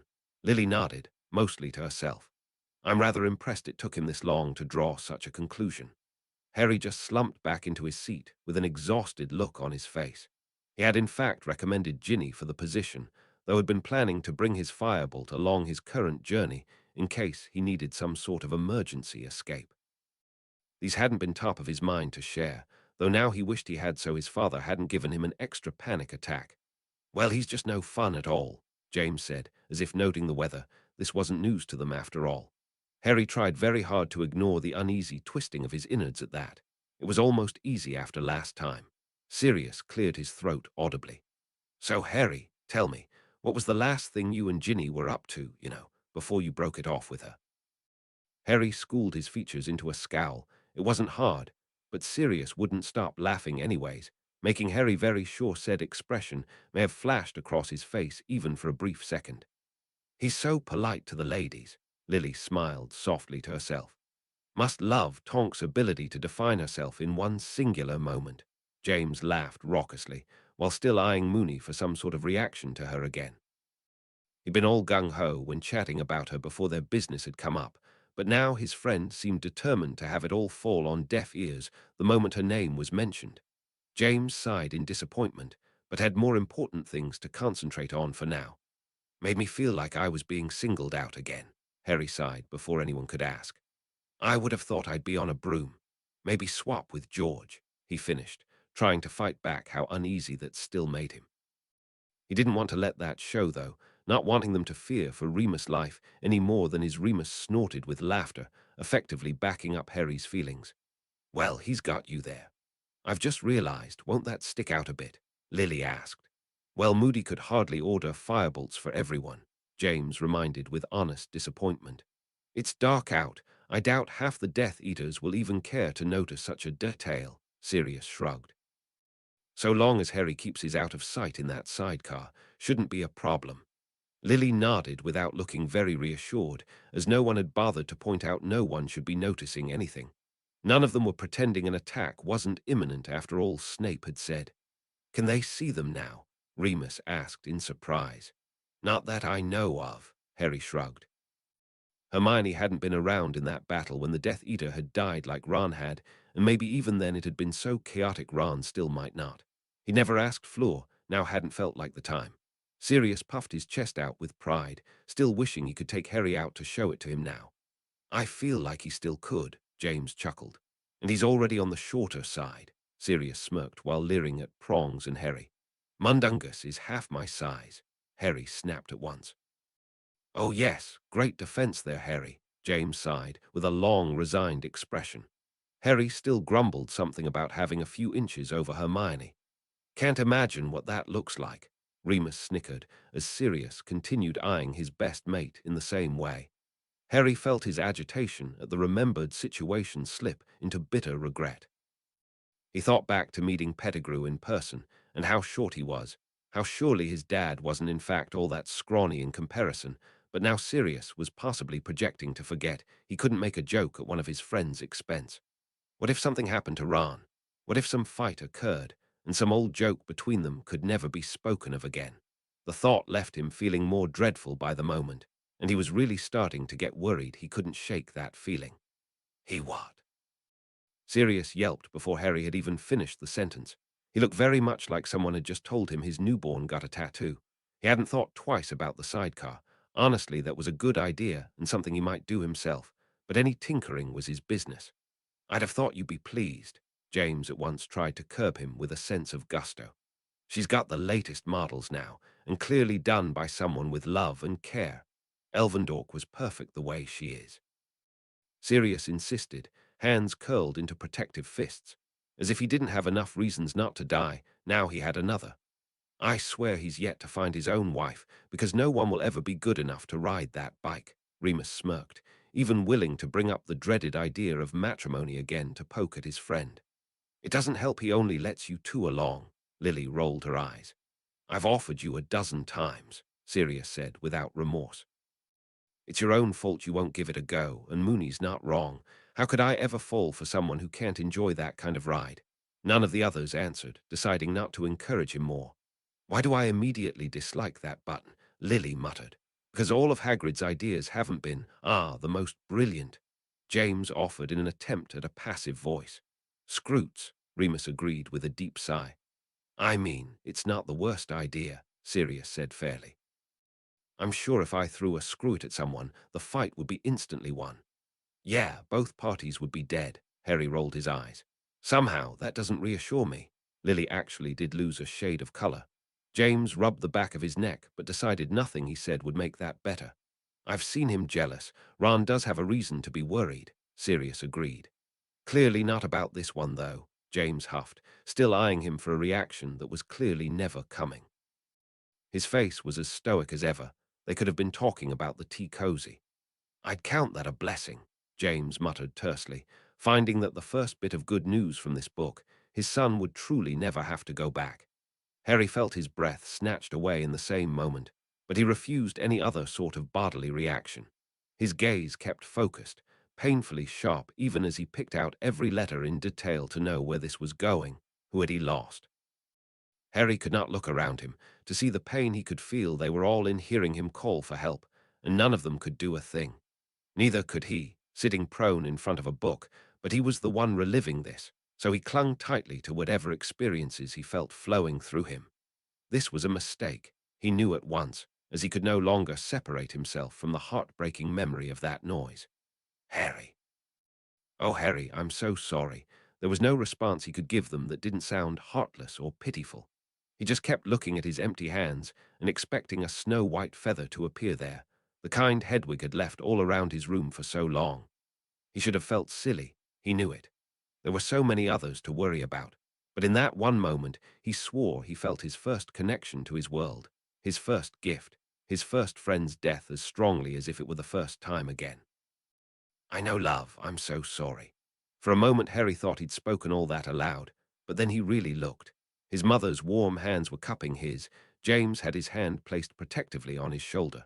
Their son had lost so much in his, relatively, short life. Neither would ever think less of him for grieving for yet more taken. They truly did understand, just as he'd always wished. He had to swallow a few more times before he was able to pick the book back up. He was not ashamed of the way his voice shook, nor all the memories flashing through his mind of all the precious times he'd had with his owl, cherishing them as he clung to the final moments he had with her. And do what, Harry? Sirius was near tears as he asked something so foolish that he knew himself he'd be doing in the same breath he'd be dragging this kid to safety. You can't help them now. Circling up will only leave you more vulnerable. You have to scatter. It'll keep the most people safe. Harry bit back the remark he had to at least try, but it would do no good to argue now, so he was already poring back over the words practically before Sirius had finished. His dad's hold on him tightened, murmuring mostly to himself something about a nice spot at the burrow. Harry wasn't paying him any mind, his heart still hammering away painfully, his mind already echoing with more grief. This would not be the only loss tonight. Sirius' mouth opened, then closed. He was never one to admit when he was wrong, but glory he just might this time. Now just didn't seem like it was particularly relevant, of course. If his bike feasibly happened to do that one day, it's not as if he'd have to claim he got the idea from somewhere. Remus was already on the edge of his seat, shivering so hard he'd swear he was up in the air now. He'd already had a few fleeting thoughts of worry for George, but mostly honestly he hadn't given much thought to anyone's safety except Harry's. He was worried about the boy's only thrown curse being a stunner, fidgeting with nerves that he'd noticed a second Death Eater vanish in pursuit rather than taking advantage and throwing a more powerful curse. Harry would need to be doing a lot more to defend himself soon, or he might not make it back to the ground. Lucky them. James managed a near hysterical smile. He wasn't worried, not at all. Why should he be? His son was safe and alive right beside him. It would take a lot more than this to do anything to Hagrid. It's not as if he should worry about what bodily injury his only child did receive during this, or what was going on with every other party. His soul was being torn in two as his eyes kept flickering from Harry to Remus, and back before his guilt could make a final decision. Sirius didn't even hear him this time. His eyes remained unfocused, Still sitting on edge from the very real possibility the next words out of Harry's mouth could stop his heart in place. His bike was honestly forgotten, except in being the object to take his godson away from this. It was killing her to watch her son press on, with grief now mingled with fury. Her earlier joke now forgotten with no light for a repeat in the situation this button was now being used in. Harry did manage to look to Sirius then, a connection he'd never in his youth known of dragons and his godfather. There was nothing to collect now, though, his face completely settled into an all-too-familiar mask of concern for Harry to be getting out of this for anything else to be getting through. No! 5 horrified people tried to yell at once. Their faith in Hagrid getting Harry out of this notwithstanding, none of them were in denial of how this was going to turn out. Lily buried her face into her hands and still couldn't fight off a scream. Sirius look genuinely betrayed his bike, would do that to his godson. James swallowed back yet more vomit, and Remus actually startled right out of his seat before sagging back into it in a boneless heap of worry. Harry couldn't blame them. He just kept reading the moment he got his breath back, refusing to let it be snatched away by falling through the air in that sidecar again. Even after all these years, the vision of a troll still flashed across Harry's mind. He wished for the troll back. Dangling from its neck had been a laughable experience compared to this. Harry had already been grateful he was the one reading before this moment, where he actually liked to think his doing this was reassuring on some level. He survived this experience, no matter the white faces around him, all clearly thinking something else. He couldn't help but briefly pause to run his tongue over this same spot now, the taste of blood coming to mind far too easily, not at all helping to draw him out of this memory like he so wished for. Instead, he inhaled deeply through his nose for a moment, and instead of the exhaust fumes of the bitter night air, he still smelt a lingering breakfast and a comforting fire, with broom polish and a hint of cinnamon in this now familiar home to help ground him as he persisted this. It was there again, of course, or had never really left, he was sure. He knew he'd always carried memories of Hedwig until this moment and would never forget her. Asterisk priorities, Sirius insisted. It's never been one of yours, James responded, completely out of it and teasing on autopilot now. Nobody responded, all still waiting with bated breath for Harry to announce the rest of his journey continued in one piece. Harry gaped down at that name with sudden tunnel vision, unable to see anything else but another youth who had no choice but a life of survival after what had been wrongfully done to him. Then he blinked and really put together what he was seeing, and his guard dropped further. He wanted to reach out and hug the man who was practically a stranger to him, but one who didn't deserve the imperious curse like anyone else. "Oh, Harry," James sighed deeply, wrapping his arm around his son's neck and pulling him tight for a second, before releasing him just as quickly and not looking his son in the eye. Harry didn't understand. He thought he should feel reprimanded, but wasn't quite sure what for. It felt frustrating that he didn't know what his father's every gesture meant like those around him did, but he'd get to the bottom of it when he had breath to spare. Harry shivered in his seat beyond words for what he was feeling now. Relief mingled with more horror managing to be stacked on. If this took pursuit away from his friends somehow, he'd have announced it from the beginning, but at the same time, he still feared for his own life now more than ever. "Let's not find out," Lily quietly insisted. She'd taken all the fright she could for her mourning. They had no clue how far away Tonk's parents lived, but at this rate, not close enough. Sirius was no more delusional, but now that he could actually feel his heart racing again, instead of the dead flat thing it had been before, he put up the appropriately affronted face. "I'm going to kill that man, doing that to my bike. How he dare! Dragon's breath, on my motorcycle. It saved Harry's life," Lily reproved with a shockingly stern look at him, considering she'd never wasted a moment to tell him how much she hated that thing. He wavered, bit back a few more curses for Hagrid and Arthur doing that to his bike, but couldn't bring himself to say anything else. Still, the silence persisted around Harry, though he could swear it felt accusatory, like they were all just waiting until he was back on the ground to begin scolding him. He could swear it. He still didn't even understand what for to begin his own arguments. He'd done nothing wrong. Harry tried to force a sense of relief into his words, like he actually believed that, instead of his mounting sense of fear still building, the worst had yet happened. Sirius' mouth was open, the urge to speak present at all times, but words beyond him. Voldemort had done it again, exceeded the limitations of magic, and he hated him for it. Not any time soon, Lily stated with such force. Harry could look away again. Remember, this wasn't happening this moment. That wasn't what had his mind drowning with worry, though, not his own life. No, Hagrid. Harry took to his feet so suddenly he actually lost his balance and flipped over the table, hardly landed for a second. Then he was scrambling back to his feet, clearly planning to go to his friend right now. Harry, stop. Someone was restraining him, but Harry didn't care who it was. He just knew he couldn't lose Hagrid too, not after Sirius. Hagrid's going to be fine. He'll walk this off like he did dealing with giants, remember. James had his son pinned to his side, lest he hurt himself or someone else in his delirium to get to a friend who was not here. Harry didn't seem aware of the exact words, but his dad speaking in such a soothing tone in his ear reigned in the majority of his hysteria. He couldn't finish, though, frozen in place as he was, still all too aware that could have been the last time he'd see another, sacrificing themselves for him, again. Someone had kept going for him. His mother, he belatedly recognized her voice. With fiery determination he was too numb to feel. Harry still didn't have his breath back, nor did anyone else, it seemed, as silence lasted only a moment before everyone conclusively filed this away after Harry was in danger. As if that were ever a thing. Lily finished with a shuddering breath, tossing the book to Remus so that she could do all she was able in soothing her only child of this recurring nightmare. HP. I freely admit to stumbling across this as fan-made, though I was unable to trace back to the proper origin of it. I think it might have been on Tumblr, and I saved it to my documents. Either way, I don't take credit for it, but it sure is funny as hell. I couldn't not use it.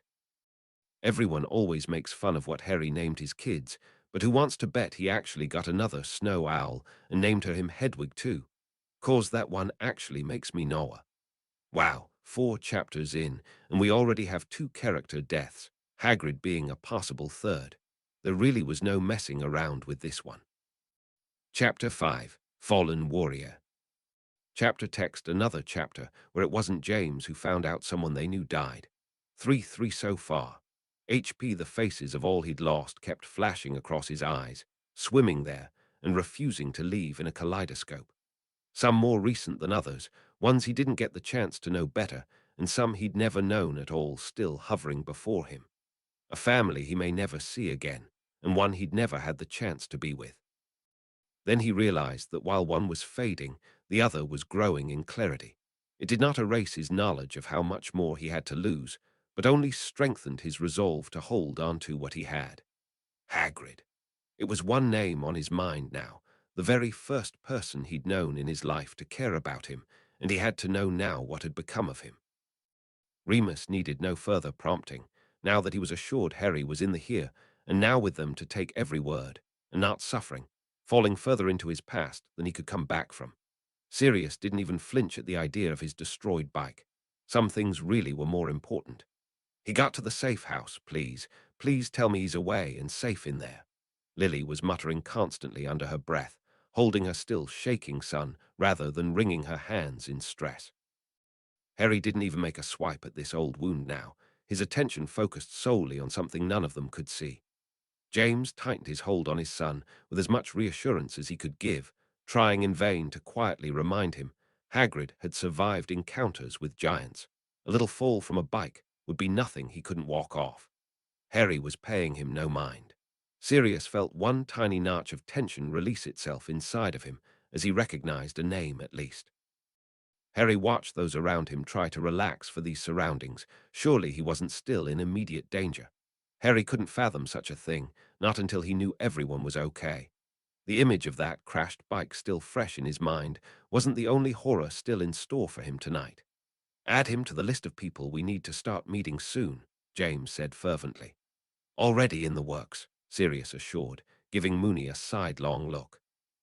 He honestly wondered if Remus was refusing the idea of a future with Tonks because all he could imagine was the baby picture Sirius had once shown him of her.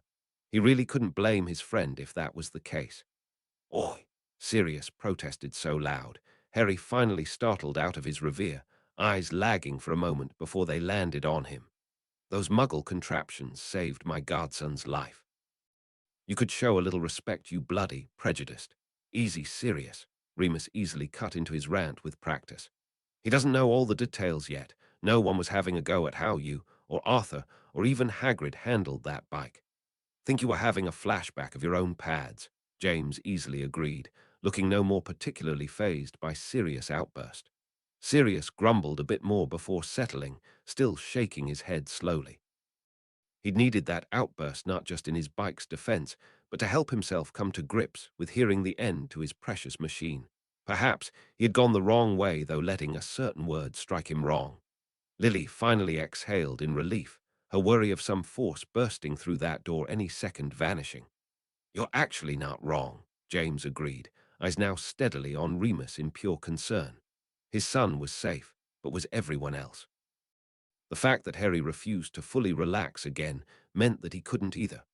Harry managed a breath of his own at last, rubbing in exhaustion at his eyes already. The sting of tears still hovering on edge, but for now being held back. Harry beamed without a care, knowing he'd give a lot right now to get one of those hugs, just to have some absolute assurance nothing ever happened to Hagrid again. He'd been through enough. Remus winced as Hagrid somehow managed to make the situation sound even worse after the fact, considering he was usually a more optimistic type. He wondered for the first time how Hagrid was coping with the loss of Dumbledore, how much that was affecting everyone at the school on some level. Remus startled so hard he nearly dropped the book in surprise, all of them feeling like fools for relaxing for even a second now, except Sirius. He just sighed in a resigned sort of way and quickly calmed Moony down to help him keep going, having a fair idea what Harry thought he saw. Sirius shook his head sadly at Harry as he flushed in understanding and embarrassment.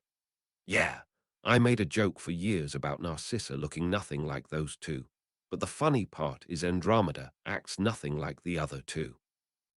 "You should never try to predict behavior based on siblings," Lily muttered, her and Sirius sharing a commiserating look when it came to theirs. "We'd all like to know that," Remus agreed softly, then grimaced when he realized he'd said that out loud and kept going with more force. No one could even call Remus out on his moment. They felt their own worry gripping them too tight for this being all too true. "Oh, Harry, no." Lily tried at once to dissuade her son of this. "You can't be thinking like that, love, you." I know, I know." Harry surprisingly tried to stall her by agreeing. "They'd have done it whether I agreed or not." His barely controlled panic broke through anyways. "That doesn't change that all of them were out there. Because of me, so whatever you say, you can't change that. It was my fault." Fear gripped them all, Harry's clear admittance of a loss leaving them breathless as once again all eyes turned to Remus. He cleared his throat awkwardly and went back to finding his place, trying not to let his thoughts show. Was that really such an unbelievable option? Was it not in fact a more preferable one after the life he'd suffered? What was there left for him, really? He was clinging now to a woman he had no right to be with, if he had any feelings for her at all. After what happened to Prongs, then Padfoot. Wasn't going out protecting George from some death either as honorable as he could ask for. Kept these thoughts on the fringe, preparing them for his friends in comfort as he kept on. James and Lily were still paler than they knew they should be. They knew exactly how those parents were feeling. Their own child never could seem to stay out of danger. "Right, yeah, never forgot for a second," Sirius agreed in a passable attempt at convincing them all. "The fact that you do it all is what matters," Lily promised. "They understand," James assured. "Otherwise they never would have offered their own home open." Harry smiled as he remembered Gideon Rouet just popping in here days ago, and how affectionately his family spoke of most members of the Order. It was clear his parents had the same open-door policy. Harry wrapped his arm around his torso, still feeling that hole inside him as his eyes rested on his father's orange screech owl, still only seeing his snowy white. "No shame in that at all," James reassured at once, as he saw the wet gleam still there in his son's eyes. "I've had Click nearly 10 years now, and while I know he's still got some great years to go, I know he's also getting on. Anything could happen, so love them while you can, yeah." He even smirked down at Hickory, twining around Lily's legs and purring as she struggled to keep her own supportive look in place, rather than bursting into tears with her son. Harry nestled between the two, feeling safe for just this one moment as he went back through every memory he had of Hedwig. Not long enough. Harry still couldn't help thinking to himself, but took whatever comfort he could in the knowledge at least she had not suffered. They all gave a sigh of relief for that. No one wanted any more delays for the rest of their life after the start to this nightmare of an evening. Harry's breath caught in his throat. Something was wrong, wrong, wrong. He just knew it. No amount of comfort from his surrounding family would help him feel otherwise. "Oh, Harry," Lily sighed, brushing her hand across his bangs, her hand still hesitating for a moment over the scar. She knew nothing she said could convince him of this otherwise. Then she beamed, wishing she could pull Marley into her own hug for being there for her son. "It's a wonder Pomfrey didn't keep a whole personal supply of her own then," Remus muttered. Harry was sure his innards were seizing in stress. Not right. Something was most definitely not right. He had to help them. Something was terribly wrong. But despite his absolute certainty, he could not grasp if it was the Weasleys or Tonks. Both. The harder he tried, the more painful his head became, until he wished he could remove it. The only feeling he had left to cling to was gratitude. He clung to his parents, who weren't making false promises, but instead their faces were as lined with worry as his. "Serious," Remus muttered, trying to tug his arm away before it got left with a permanent bruise. "Shush, keep going," was the only thing Sirius would respond with, clearly uncaring that his hold on Moony was hindering Remus just slightly, though not enough he couldn't keep reading, just forced to hold the book at a slightly awkward angle. They didn't have a second to breathe in relief that at least their own friend was safe. Remus hadn't been satisfied with his appearance being confirmed. He'd kept going without pause to see the consequences for everyone else. A scream was already building in Harry's throat as he tried to jump to his feet, his need to help twisting away at him for his family. His mum caught him, gently easing him back down by her side. "I know, love. We care about him too. As much as we've learned about him, we may as well adopt the lot." She tried at a strained version of a laugh that didn't make a single impact on Harry, but he at least registered her voice, knew no matter what all he could do was relive. Harry felt like he'd been punched in his own ear. Even having been there, to see the gruesome sight in person, he struggled to put such an image to his eyes now, instead of the laughing faces he knew so well. Still, that was slipping past him frighteningly quickly. He was beginning to fear he'd never see the twins laugh again. Lily couldn't stop a sob from escaping even as she pressed even closer to her child.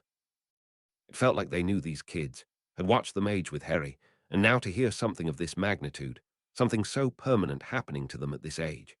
James swore at nothing, his eyes focused elsewhere. His determination to stop this madness before it ever harmed was as high as it could to save his son, and every other soul this tragedy should never touch. Remus and Sirius exchanged aghast looks. By this point they were no strangers to the horror of this future. Their own still haunted them plenty. Still didn't fail to cause sick feelings anew for it to affect someone they'd never even really met. "Oi!" James snapped at once. "Remus!" Lily yelped in clear concern, for both Harry and him. Sirius' jaw clenched painfully. He didn't know whether to be worried or angry, and the indecision was going to drive him mad. His hold on his friend hadn't loosened much, and was now more painful than ever. Remus didn't mind. It was the only thing keeping him going, to understand for their sake. "Rude," James stated for emphasis, still half tempted to knock Remus over the head, even though it wasn't his Moony doing this.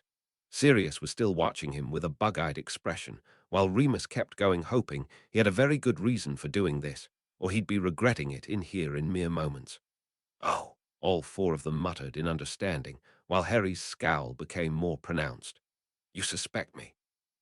"Don't be ridiculous, Harry," Remus scoffed, looking even more testy and frustrated than when he hadn't understood what he was doing. "I was checking to see if you were you. Someone passed on information. We were ambushed. I'm going to be checking everyone is who they say there are, then move on to seeing who it was to do this." He finished with a twisted expression as he gazed at nothing, somehow looking older now than he even had to Harry when this was happening. Harry suddenly realized he'd spoken to Remus as if in present tense, as if asking Lupin now what was going on, and shame colored his insides as he realized Remus would still think he'd never separate the one he'd known and the man he'd never really gotten a chance to meet. "When I get my hands on that greasy-haired traitor, he won't have a tongue to be passing anything else on," Sirius vowed. None of them had a clue how Snape had gotten his information. It was beyond them. Anyone present had done this. Yet they once would have said the same about another. No one felt safe. Bloody hell, I'm not sure I remember that, Lily muttered in frustration, though admittedly if he'd asked anything more vague, it could be too well known of her son. A grindelow, the boys answered together, while she sighed and ran her hand through her hair. Harry was still rubbing his arm and looking frustrated, though not so much at Remus now that he understood. James still looked like he wanted to smack Remus. He did not appreciate the reminder people grabbed hold of his son so easily. The same reason no one's going to check me, Remus muttered, his tone holding complete disgust. Sirius finally released his hold and smacked him upside the head, muttering about his mate being an arse. That is a very good point, Lily quickly agreed. SN Snape, the boys politely ignored how hard it was for her to spit out his name. He must have learned this in some other way, eavesdropping somehow, no direct betrayal, or he would know everything. I can't wish you're right, James sighed, but it seems the best outcome we could hope for. I'm glad you still catch on the important things, Sirius agreed. He'd worry about Snape last, and any future plans involving Harry around Voldemort first. Why do you assume it's something I'd done? Harry muttered, but quietly enough he hoped the bitter words hadn't been heard. He still felt some kind of inexplicable anger at Remus, like he was in trouble for something he didn't understand. That he managed such a spell, the best option really, in such a moment of crisis. Yeah, I was too, James agreed with an arched brow, well aware that wasn't the expression Remus was trying to hide. He certainly agreed with his friend Harry had honestly been a bit of a fool this move, but the way Remus had started this wasn't likely to go well. Still offering up those median answers, Sirius sighed, chewing on his lip rather than asking what Remus had done while he was in that fight. It's not as if Harry knew. Sirius wasn't even sure he wanted to know. Harry wasn't wrong. They'd all in fact been well aware of this fact during that fight. For Remus to be bringing this up now as wisdom after the fact bothered the parents greatly, as they were reminded now more than ever whatever they thought of Harry's actions had never been shared through someone who knew them. You're comparing me to him. Remus looked genuinely offended. I'm trying to help you understand, not mock you. Felt the same from where I was standing, Harry grumbled. Remus ran his hand painfully through his hair, letting the book sag for a moment as he truly processed how little impact he'd had on Harry's life. At 13, he'd effortlessly made a class respect and understand his teachings. Now a boy he considered family couldn't hear him on such a life-important matter. He wanted to argue his point further, but at the last moment bit his tongue to see what else had come out wrong. Harry was none so subtly having some sort of issue with him over there. Sirius couldn't help but rub the back of his neck awkwardly as he defended Harry's outraged look on Remus. Be honest, Harry, if you hadn't recognized Stan as a person, what would you have done? He hesitated, even bit his lip for a moment as if to stop himself answering before quietly admitting, stun him again. Then he quickly blasted on. It's different. I thought they were all Death Eaters out there on Voldemort's orders to try and kill me. Stan didn't know what he was doing. After I realized that, I would have shot Expelliarmus at all of them. Even if, say, Bellatrix had shown up under one of those hoods. Remus persisted his point, ignoring his own wince of bringing her up. Harry opened his mouth to retaliate, then closed it again with an ugly look still set in place. The moment he tried to use an unforgivable on her had been in a state of emotion, the playback of Sirius falling through that veil still in his mind when he'd shot that curse at her. He could not say now, in this moment, or the scenario being concocted, what he would have done again. James nodded as if Remus' point had been made, then and now. He couldn't stop himself to say in emphasis to his friend, I can't ask you to sit there and think of the consequences of every spell before you throw them, but I do urge you never to grow complacent of your actions. Harry still felt like he was being scolded, but he nodded and bit back an unneeded retort. Is that really a thing? Lily couldn't help but protest on her son's behalf. He was still spluttering and unsure if he even should argue the point. It has been known to happen when one becomes lax and tries to use one spell to get out of any situation. Especially if Harry is going to continue into being an aura, Moody will not be pleased if that does turn into a recurring spell rather than using a variety of them, James admitted. Harry winced for some reason other than this conversation, but quickly shook his head to ignore the mounting pain. Aren't there benefits to it, though? Sirius countered, a smile on his face making Harry wonder if he wasn't arguing just for the fun of it. To master one, rather than be all right in everything. Well, yes, Sirius, but no one asked you on your ability to snog others rather than be in a relationship with them, Remus snipped back. Sirius held his hands up in surrender while Harry chuckled, the tension being pretty well erased from this room. That's my boy, James beamed. Harry couldn't help but blush faintly and sit up a little straighter. He honestly would have thought he'd be scolded for talking back to his dad's old friend. A valid point, Remus conceded, causing Harry to smile at him again. Lily muttered something about the poor dear and strengthening every bit of furniture in her house just for him. Merlin, she probably needed to do it anyways, as rough as her boys could get messing around this house. Lily pressed a shaking hand to her mouth to muffle another sob, while James didn't bother masking his deep sounds of remorse. Another soul who had not deserved the loss he'd taken. Lily spluttered in confused outrage, while Harry tensed for a fight. No matter his agitation at Remus, he'd still defend him in whatever attack this fake Kingsley tried to dish out. James and Sirius exchanged surprised looks, though, before James reasoned out.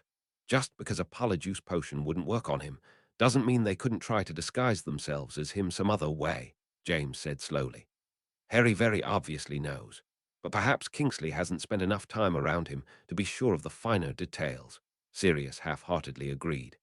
Neither liked the idea much. They'd always thought Remus was safe from this particular risk of being taken and replaced.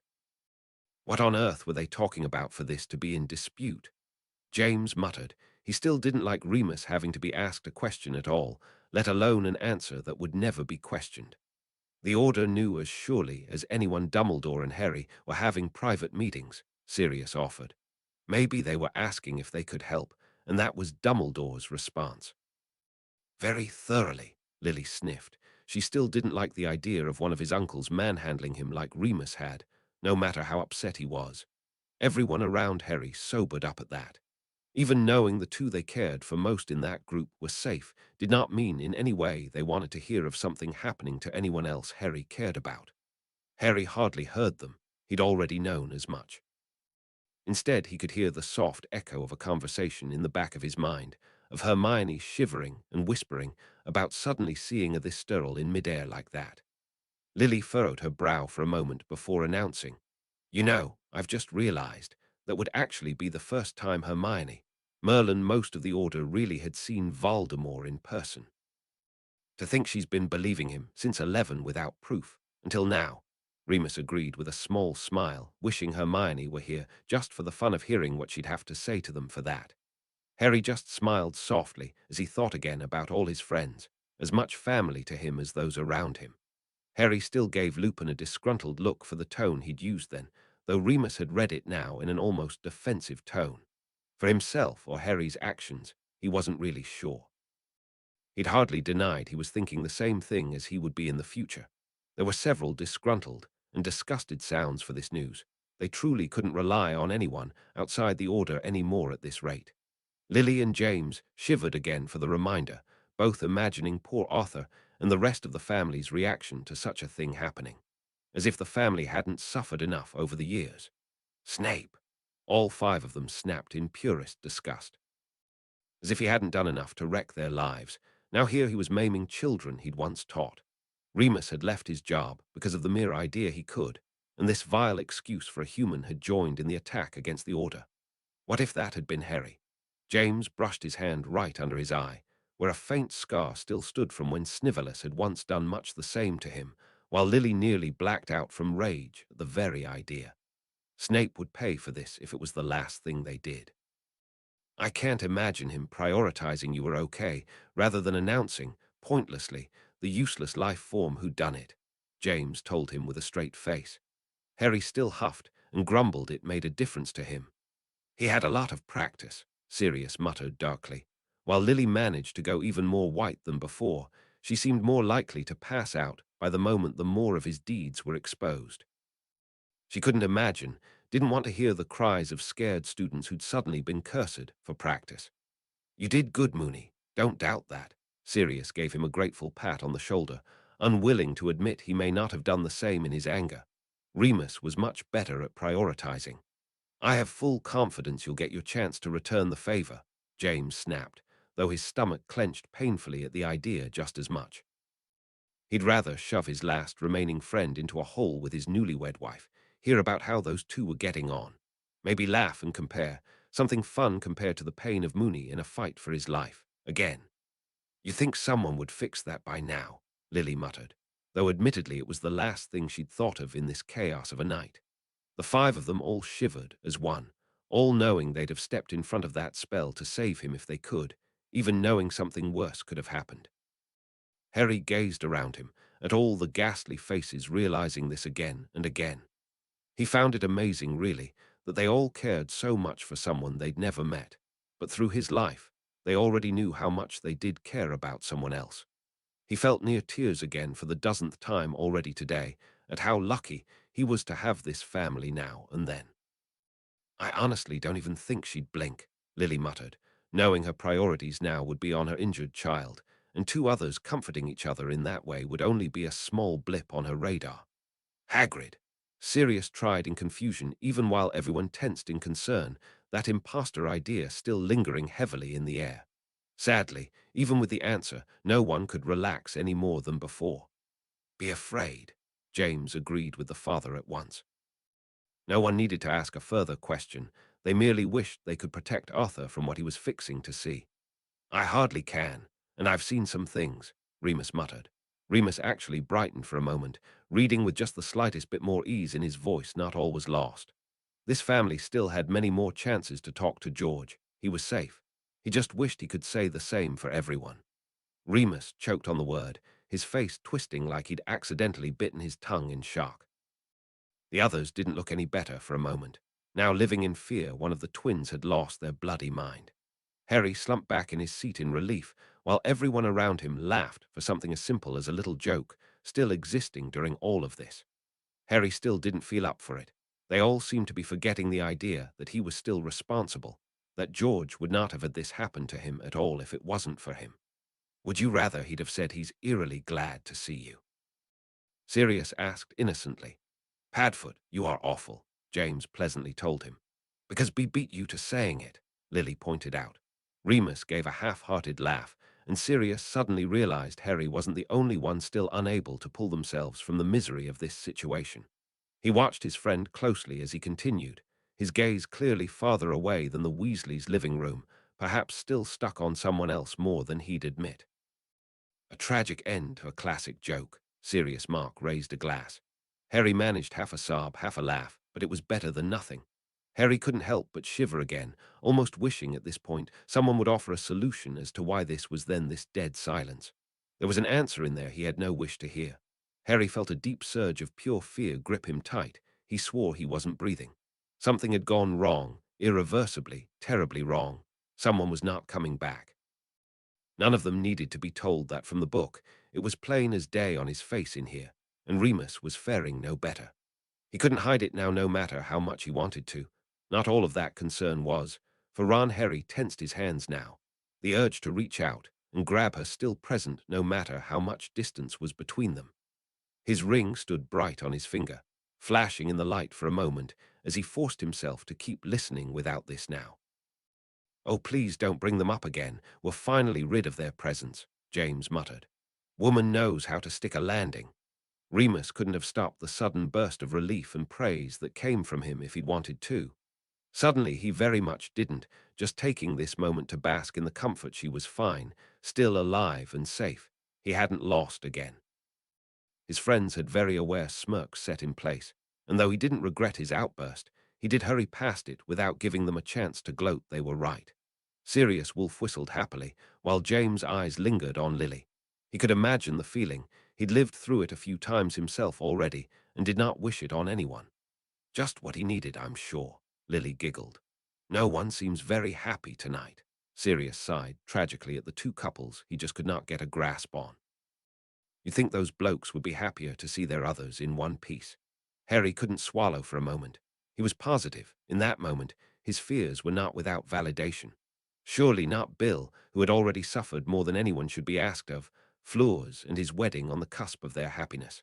Not Mundungus or Mad-Eye, The two he'd most likely bank on their survival in any situation, though for two very different reasons. His mind scattered with the horror of all the possibilities. I really want to know what the hell is going on there. Lily's brows puckered in concern. Remus seemed nothing but angry about tonight. It wouldn't kill him to show a little breather for a moment, some happiness they were safe. Don't we all? James agreed with a deep sigh for his friend. It still boggled his mind he didn't know everything that was going on in his friend's life, especially something as important as this. He did know one thing: they weren't being told everything that was going on between Moony and Tonks. Remus made such a sound from deep within Harry felt a shiver crawl up his spine. What I owe that woman, he got out tersely, while Sirius patted him in understanding. I have no doubt she'll get what's owed to her, both for me, Harry, and Tonks, he finished in his head, but figured Moony wouldn't appreciate at least that last one, and it could cause the opposite, making Remus refuse to admit he cared about Tonks again. He was taking this as progress. How she dare? Lily snarled with just as much fury Remus just had. Marley's been worried sick about her family. This Muriel should have sent Ron along the moment she had him in her hands. I'm sure everyone's just doing what they think is best, Harry murmured, trying his hardest not to sound like he disagreed with someone so formidable right now. Moony, Sirius sighed with genuine worry. Like the others, he could just sense something deeper was bothering their friend about this future relationship with Tonks, something he wasn't sharing with Harry any more than he was willing to talk now.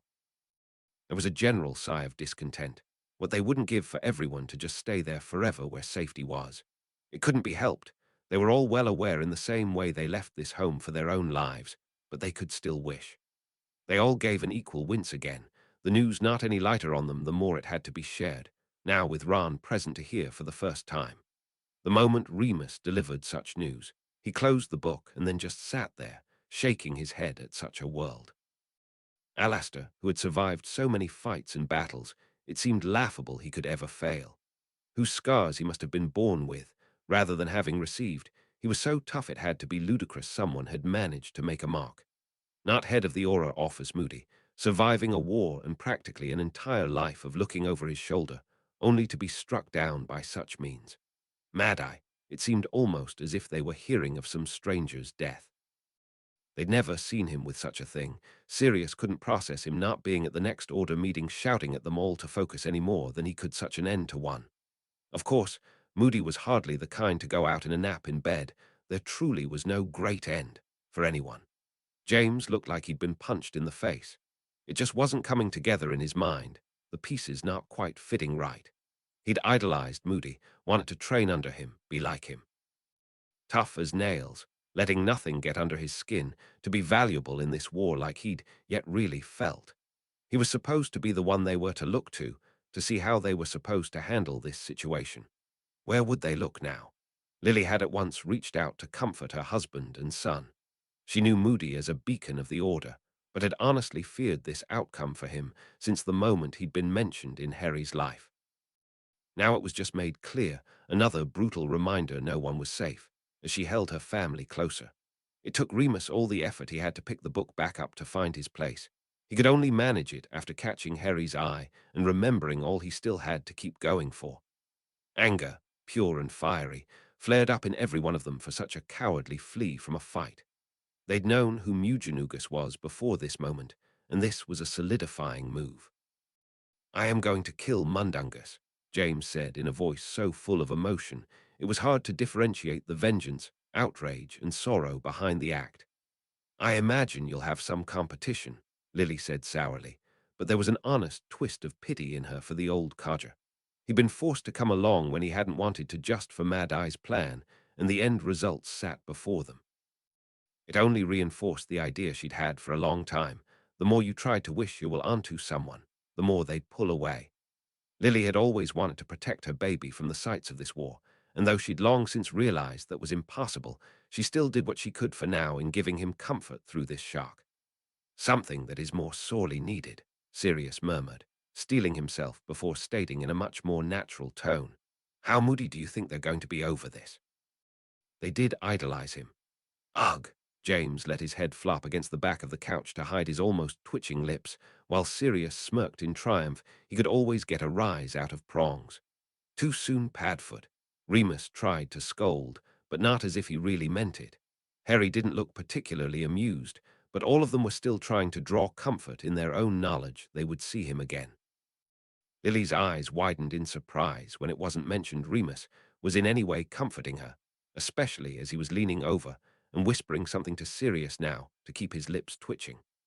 The three friends were an endless cycle of comfort to each other when the other needed it, and she really wished she could still see more of that in the woman who had fallen in love with her friend, and supposedly vice versa. They'd had their own moment of shocked silence, and they couldn't bring themselves to hold another now. Not when he was going to be there at their next order meeting, not when they still had years to pick his clever brains on the best way to handle the worst. Remus pressed on loudly, not meaning disrespect, but instead putting purpose into his actions of stopping this from being inevitable. Don't get too used to that, James sighed. Liquid courage is a completely different potion. I wouldn't want you getting the two confused. Lily started snickering in surprise that a potion's joke of all things had come from him, wishing she could nuzzle into his side, but refusing to dislodge Harry from where he was leaning between the two of them. Instead, she reached across him and grabbed her husband's hand, linking the three farther, just as much a remedy to this shattering news as Sirius' lively laughter and Remus' quick input. Remus flinched at his own question. It had not passed his notice how clearly focused he was on finding the traitor Ratmole. That was a safe word that he didn't have to associate with anyone. Remus, Sirius called softly, and when he didn't respond, Sirius whacked him on the knee with the back of his hand. He blinked mildly at his friend, clearly unimpressed. Remus, Sirius said again in the same tone, now that he knew he was being listened to. Do me a favor and stop focusing on just one bloody thing at a time. What's the matter with you? When did you get so lazy? Used to be that head of yours could go through homework, one of our pranks, the consequences to said prank, and still hold a conversation to distract anybody listening in all at the same time. Remus swallowed the obvious answer. He didn't have his friends there anymore to keep this skill alive. Instead, he took in a shallow breath through clenched teeth, but relaxed himself just enough to say, "Put it down to your running theory married life has driven me soft." Sirius gave an obligatory laugh he didn't feel. He knew Mooney was deflecting when he saw it. He just didn't have it in him to say otherwise. He was in no better a position to speak what was in the air. Lily tried for a little giggle as she remembered wondering that very thing and surprised to get an answer. She wished to feel relief. That betrayal had not struck again, but it was merely a human flaw. None were entirely plausible. The end results still right in front of them. Another lost. Brilliant to his last, then. Couldn't have asked for better, Sirius stated calmly, meaning every word. They all winced in pain for Fleur so brutally putting that out there. Of course, they were all aware of such a thing. Having it slapped in their face was not helping. Lily couldn't stop a horrible little noise, wishing she could protest such a thing existing, but all too well aware of how such accidents could happen. At least Hagrid's had been just that. There were far worse betrayals that had resulted in so much pain. Alastair had always been weary of who to trust, but he's not infallible, Sirius whispered quietly. Their Moody had certainly made no arguments of. Everyone in the order now. James flinched like Sirius had finally said what they'd all been thinking since the first chapter, an inescapable person on the verge of every one of their thoughts. He wondered if he was going to be sick again, almost wished he would if it would somehow finally erase this pain he'd been carrying for days, would be forced to live with the rest of his life. All five of them burst into surprised, but genuine laughter. They really wouldn't know what to do with themselves if Harry lost the best source of laughter in his life through those two. He certainly needed it more than ever in this coming time. Reliving old memories, I'm sure, Remus needlessly whispered. Wishing they were moments like these, instead of flashbacks to ghosts who looked remarkably like someone in that kitchen. Sirius caught him in a quick hug, as much a silent promise as he could offer he would not suffer this alone again, not if he could help it. Remus just watched him with a surprised smile for a moment before patting him on the shoulder and shoving him out of the way, muttering a fond old joke about him always stopping his work. "The only thing you ever needed to know about me, really," James whispered as he looked into his only son's eyes. Harry watched him for a long moment before saying back, At least now I know more. James beamed, catching his friend's eyes now, his beloved wife. He had his family right here. It didn't matter how many times they had to read or hear that combination of words, it still burned through them with the same pain. Never growing more dull, but more familiar, easier to breathe through than the last time. You and Bill grow more similar by the moment. I'm starting to get worried about you, Mooney, Sirius said, with a completely straight face. Soon I'll be sprouting red hair instead. Remus rolled his eyes for his friend's usual stupidity, his smile speaking louder of how he prayed it would never end. Never, Lily spoke at once, knowing that was all Marley needed to hear as well for something so vital to be done. I'm extra sorry you left now, Mooney, James snorted in disbelief, no one minding much if it was a bit watery. I'd have loved to get an earful of the look on your face. Ah, not you too, Lily grumbled. Merlin's pants, James, George isn't even here. She was ignored. You think I could stop him from this irrelevant idea? Remus chuckled in surprise. No, that'll be all Hermione. None did so in here, until Harry realized they were looking from him to the door carefully and trying to pretend otherwise. With a flush of embarrassment, he now realized they expected him to bolt now as his answer to anyone's safety, especially in circumstances such as these. He gritted his teeth and wished he could argue the point, not exactly helped along they were reading of this exact moment where he'd wanted to do the same. Lily felt a horrible plummeting sensation she had no hope of escaping as all the boys' murderous looks ramped up again. The last time that had happened, well, it had not ended well, and she knew who they all blamed. She had no choice but to revisit the circumstances and finally agree. Now tears were prickling at the edge of her vision, making her voice come out far more hollow than she'd meant. Can't you see when that won't work, love? Had to try, was all he could whisper, fearing anything more would push his mum over the edge. Lily found an easy distraction in Marley, shaking her head affectionately from side to side, as she now easily predicted her son's reaction to this. There was no happiness in her being right.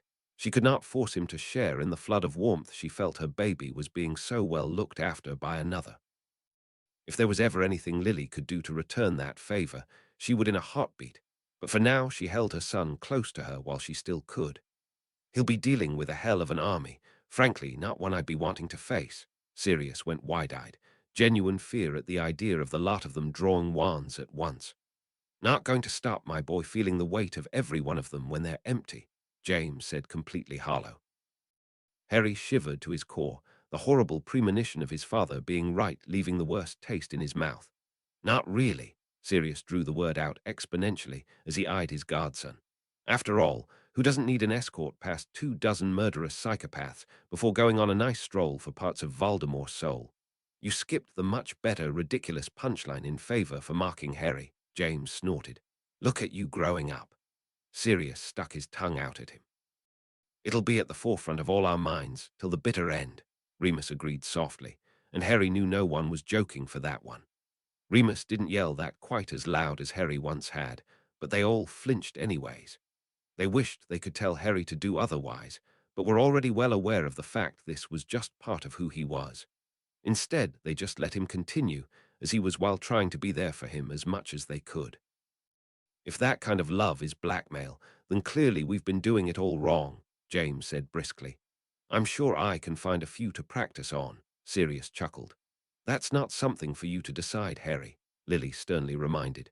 You can never determine how much someone suffers from your decisions, no matter how much I love you for being aware of it. Harry just sighed, never growing used to the idea of becoming lax to this. Harry shook all over, fighting back the impulse to scream, cry, or shut down all at once. He was so tired of feeling. Oh, Hagrid, Sirius sighed. They were all trying so hard, but it wasn't escaping anyone's notice the ones who knew him best were not speaking up. Hopefully Ron and Hermione were just waiting for a chance to speak to him alone, no matter what comfort the adults were trying. No one in here had forgotten of this particular tidbit, but honestly none of them had brought it up because they didn't know what to say. They'd never heard of anything like it. The best answer they could have hoped for was to wait until Harry could ask Dumbledore, but that was no longer an option. This was magic beyond them. All they'd needed was to exchange one look to know none of them had heard of wands acting of their own accord in such a way. Wandless magic, to be sure. Wands performing magic from a verbal spell while out of reach. Rare, but still doable in the right circumstances. This was just another of the many things in this future they felt useless in helping Harry navigate. Harry looked at each of them, knowing if they had an answer for him, they would have given it by now. He could think of nothing but gratitude for each of them, though, their open expressions, and being able to communicate without words this very fact. And hopefully you never will again, Sirius inserted with a little gasp of horror. Golden flames, honestly, who needs to have a golden dragon running through their mind at that idea? Only you, Padfoot, Remus told him pleasantly. Now if your wand had, say, thrown a brick wall in Voldemort's face that I could get behind, Sirius pleasantly continued. Whatever happened to, if you don't have anything useful to say, don't butt in, Lily rolled her eyes. Dear, we've never said that, James snorted. Which you've shown the aptitude for, several times, Remus agreed. Now, if Dumbledore had been teaching you how to hone that skill, instead of all that Horcrux talk last year, that could have had the potential for some interesting teachings. It wasn't like that, Harry said through gritted teeth. Remus held his hands up in surrender before trying to finish. He wasn't looking to pick a fight with Harry. Lily brushed her hand through Harry's hair with a deep sigh, wishing her son could see himself the way others did. Nobody in that house at least was trying to force expectations on him. They all tensed in agitation for that now, each of them knowing they'd do anything so Harry never had to feel such pain again, and all it could cause him. James sighed again. What he wouldn't give for his son to never have to see such a creature. They had never forgotten, and the memory of how Sirius had joined that list being in the forefront of their minds only made it all so much worse. Harry had never done anything to deserve such endless torment in his life. No, Sirius whispered in a voice of pure terror. I don't understand, Lily screeched, her nails digging into his arm painfully. Last time thinking of those you loved kept him out of your head. What is this? Voldemort must be quite infuriated to have let the occlumency he put against Harry slip, Remus managed in between gasping breaths. Harry, despite his eyes watering in pain from remembering this, tried his best to soothe them. I know, trust me, I won't fall for the same thing again. I know whoever Voldemort's talking to. I'm not, he couldn't finish. He couldn't promise he knew it wasn't real, couldn't even say he had no intentions of going to where that person was. It would all feel like a lie. Instead, he patted his mother's hand, squeezed his dad's shoulder, and urged Remus to keep going. Any answer would be better than this dreaded silence. Oh my goodness! Remus could only mouth the words. He wasn't even sure the others' looks of shock were for recognizing such a name. The blow of hearing this all happen to Harry again nearly outweighed it for him. Harry bit down hard on his lip to stop himself screaming out loud, for Sirius, for someone to help Ollivander to make this stop. The dread of déjà vu was surely sucking the life out of him, the answers to questions he hadn't even asked yet mixed in with everything else. Always a lovely thing to hear, Sirius squeaked. He hadn't managed to unclench his throat for nearly a minute now, and it was starting to become painful, but he could not shake his horror for Harry being put through this again. He hardly instigated this trip down memory lane, Lily said venomously, her hold on her son nearly painful. Harry did not argue with her either. I wasn't aware he ever had much of a choice, James said hollowly. Chapter was over, Remus whispered, though he could hardly look at Lily to continue. He didn't want to hear what came next. How much worse was in store for them all. HP. I would love to read a fanfiction with different points of view of this in the last chapter. Any suggestions? I've tried to find some, but keep coming up empty. Okay, so by estimation, Tonks is either already pregnant or will be very, very soon. I'm guessing already is and has announced as such to Remus. They got married, hence why he's always shown so dang unhappy. Yet can the man not show any other emotion? Relief, some tenderness as he checks her over, maybe even lifts her shirt to check himself all's well and good. Nope. Just more pure anger at the situation. Sorry, exactly why am I supposed to enjoy writing for this couple at this time again? What cheesy commentary can I throw in to compensate this? It doesn't help at all that no. Nobody will be actually guessing the pregnancy before it's announced. But trust me, I'm looking forward to the bribe more than any of you just for that brilliant chapter. I truly am sorry to the Ramadara shippers who are wanting more for this pairing. But I can't write for what's not there, and neither Moonies are giving me much to work with. This moment drew my attention far more than it should, and never left me. Can Polyjuice potion work on werewolves? It does not work on Hagrid because he is only half human, but isn't technically Remus not even human. He may only turn into a werewolf once a month, but it does not stop him from being a werewolf by the coding of DNA the rest of the month. What about Fleur? She's 3/4 something other than human, but the Polyjuice worked on her just fine. Would it work on a Veela then? What about Teddy? We know he does not turn into a werewolf, but the gene is still present. I know he wouldn't need it anyways, but the point still stands. What about Teddy and Victoria's kids? They'd have percentages of Veela and werewolf. Would the human be more or less than the two magical creatures mixed in there? Just what is the approximation of human-other ratio for this potion to work? My assumption for Remus is that, no, it would not, and would turn the person who tried turning into him some gruesome monster. Half human, half werewolf, much like Hermione's half-cat mess-up. A mindless beast trying to kill everything with a very human-like body not able to attack anything, but I'm open for arguments. Chapter 6. The Ghoul in Pajamas. Chapter text: I have taken in a new kitten, an adorable tabby. His name is Joker. He has acquired such a name by not being here 2 full days, and not only getting lost up the chimney for 3 hours, but already has taken up his brother's habit of sitting on me and smacking my fingers while I type. I fear for my fingers' safety. HP Lily's jaw was still quivering as she accepted the book from Remus, her fingers trembling with nerves as she fumbled for the page. The harsh reminder of Harry slipping so easily into Voldemort's head, or worse, Voldemort going through Harry's, was somehow an even worse outcome to this year than any of them would have guessed. They would have thought he was safe from at least this one thing. Harry wished he had something better to offer those around him than his silence, but he couldn't come up with anything. He tried to warn them it could always get worse. Now he had to sit here and watch his mother endure it with him. It never seemed fair. Even when he knew if he brought it up, they'd still promise it was worth it. That part's the hardest to get used to, Remus quietly agreed. They'd lost members of the Order in the same way, and it never felt quite right to have an empty seat again. His parents smiled proudly at him. They'd felt as if they'd been living in that state constantly until Lily had become pregnant, and they'd have something more to focus on. A reason for the fight to end, rather than the next battle. We are not calling them that, Sirius said instantly. Voldemort, he put special emphasis on the name, gives himself enough anonymity without parts of his soul getting their own special, not really names. As if you wouldn't do the same if you could, Remus smirked. The real question is, would he name them after other stars or states of emotion? James agreed. Oh, I'm so surprised, Lily giggled. The shock will surely be the death of us all, James snickered. I'm sure Bill wouldn't be too pleased either, Remus said fairly. Just, pummeling his kid brother into the ground instead of killings, Sirius admitted. You know this, Harry. Lily looked to him in honest confusion. You seem to be continuing Dumbledore's advice in not sharing this with anyone, her mind still on the last conversation he'd had with McGonagall, a worthy person if ever there was one to share this with. They all know I'm doing something important, Harry still scowled.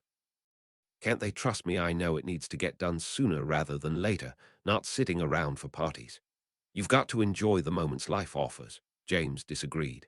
That doesn't surprise me, about Moony at least. James looked just a tad disappointed otherwise. Harry flattened his hair for a moment, wondering what his dad's mind had gone to, and afraid he knew the answer. He had a bad feeling about Lupin knowing of this mission, or at least asking into it. Always did have a thing about respecting others' secrets. Beyond me why, Sirius smirked in agreement. Must admire her for that, Lily sighed. Though she'd always hold some level of depression, she couldn't be there for her son in this same way. It would always be equal to how much she loved Marley for doing this when she couldn't. I wonder how often Ron does that, and nobody notices, Sirius chuckled. Right, yes, because of course he packed socks along with his most priceless possessions, James snorted. Harry didn't respond, his face dropping a bit as he remembered a treasured pair of Quidditch-themed socks Darby had once gifted him. They were still in his school trunk along with his uniform, and he was now hoping for no reason he could ascertain he had gone back for them. I'm sure she took the news just the same way the first time, Lily muttered with a genuinely terrified expression. I can't believe Ron lived through it, Sirius agreed, wide-eyed. I know I wouldn't have. James shivered at the very idea of such a thing. I'd have let my parents walk me straight onto the train, then ditch in Hogsmeade to wherever I'm heading.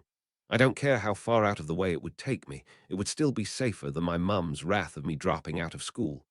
I'll keep that in mind for next time. Harry tried to laugh. Articulate as always, pup, Sirius snorted. Ouch, low blow, Lily muttered. Harry did indeed look especially guilty. I can imagine, James agreed softly, staring into his wife's eyes mirror imaged into his son's face. The resemblance left him completely positive he'd no more ever be able to lie to his son than he could his wife, as if he'd ever want to. Would she prefer them wait till they're 30? Sirius asked sardonically. Possibly with a stable job, wife and kids bouncing around, that would be the perfect time. Oh no, wait, how about after they're retired? That would be a great last hara. Harry didn't laugh. He was half worried he'd left his time with this mission still intact and possibly could die before it was completed. How did we miss that? Remus clapped himself on the forehead. Of course that's what those lessons were for. Dumbledore needed his laundry done, and for you to get to this when you could, telling as many people as possible. It's not Molly's fault, Lily sighed. This could be a perfectly reasonable explanation she's come to if we didn't know what we did. Nah, I'm still positive Harry would have a better explanation. She's just trying to make them question it, and she's not even close. James rolled his eyes. Oliver will be so disappointed, Sirius said with the utmost certainty. So, what team did you choose? James asked casually. Never actually picked one, Harry shrugged. I chat about them all, played referee a few times between Ron and his brothers when they got into it. It was this one time with Fred and George, he began, but stumbled off and finished with a sigh. The others understood. George's injury, so fresh in Harry's mind, must put a damper on conversations surrounding the twins for a time. That's a woman's own personal kind of magic, Sirius huffed. And that's a mother's, James chuckled. Not even after dinner, Remus asked in surprise. Surely she can't have you busy from dusk till dawn. Have you ever done color-matching favors? Harry asked deadpan. It never ends. The others snorted with laughter, while Harry rolled his eyes, muttering he was glad they thought it was fun. He still swore he could smell the polish from those utensils. Brilliant plan. Why didn't McGonagall ever think of such a thing? James nodded along. Don't put ideas in their head. Sirius Mark hissed. Maybe they might start implementing something worse than homework. Well, yes. Actually, I'm sure that's exactly what she's hoping for, Lily sighed.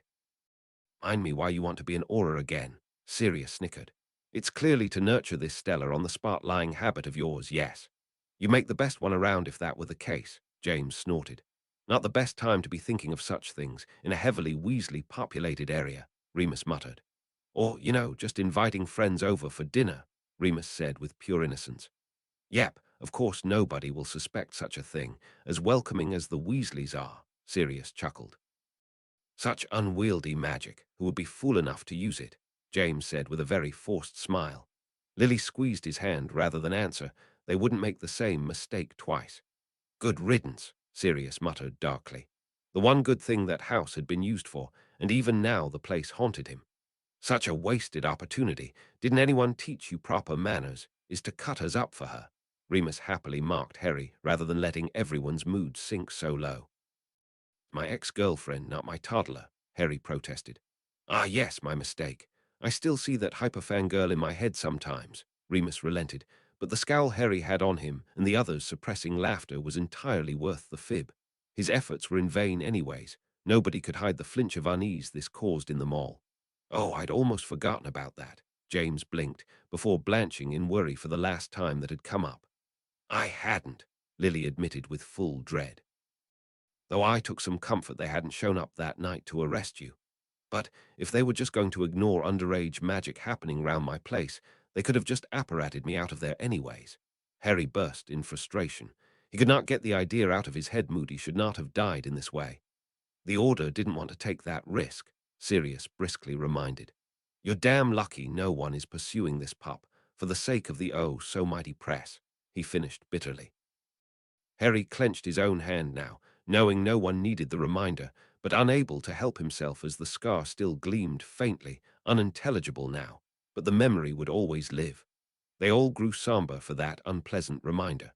That's fair, Lily sighed, wishing this wedding was a happier topic. Thinking of her son having to be in disguise during it wasn't helping. That's not.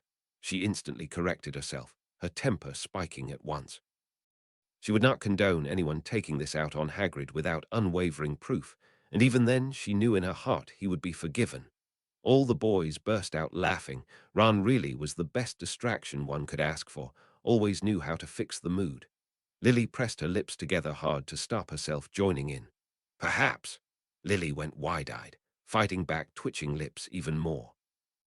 The reception would look lovely from the attic room, staring down at the rest of the property. She didn't get any further and fell into her own giggles. Remus couldn't have finished, even if Ron hadn't been cut off. He was laughing too hard. They all instantly sat up with infinite intrigue for what Arthur was up to. Nobody in doubt this was going to be interesting. More Muggle things. Sirius hadn't thought much about it, but he probably hadn't been using the garage since the Anglia incident, and now they'd found where he'd switched locations. Sirius looked torn for a moment before elation finally won out. Honestly, I think Arthur should have had it even before Hagrid. I know he'll get a lot of fun out of her. I'm proud of you, Sirius, Remus said genuinely, before snickering for a moment and finishing with, though I doubt it'll last. Sirius didn't deny that. No one was prying his bike from him any time soon.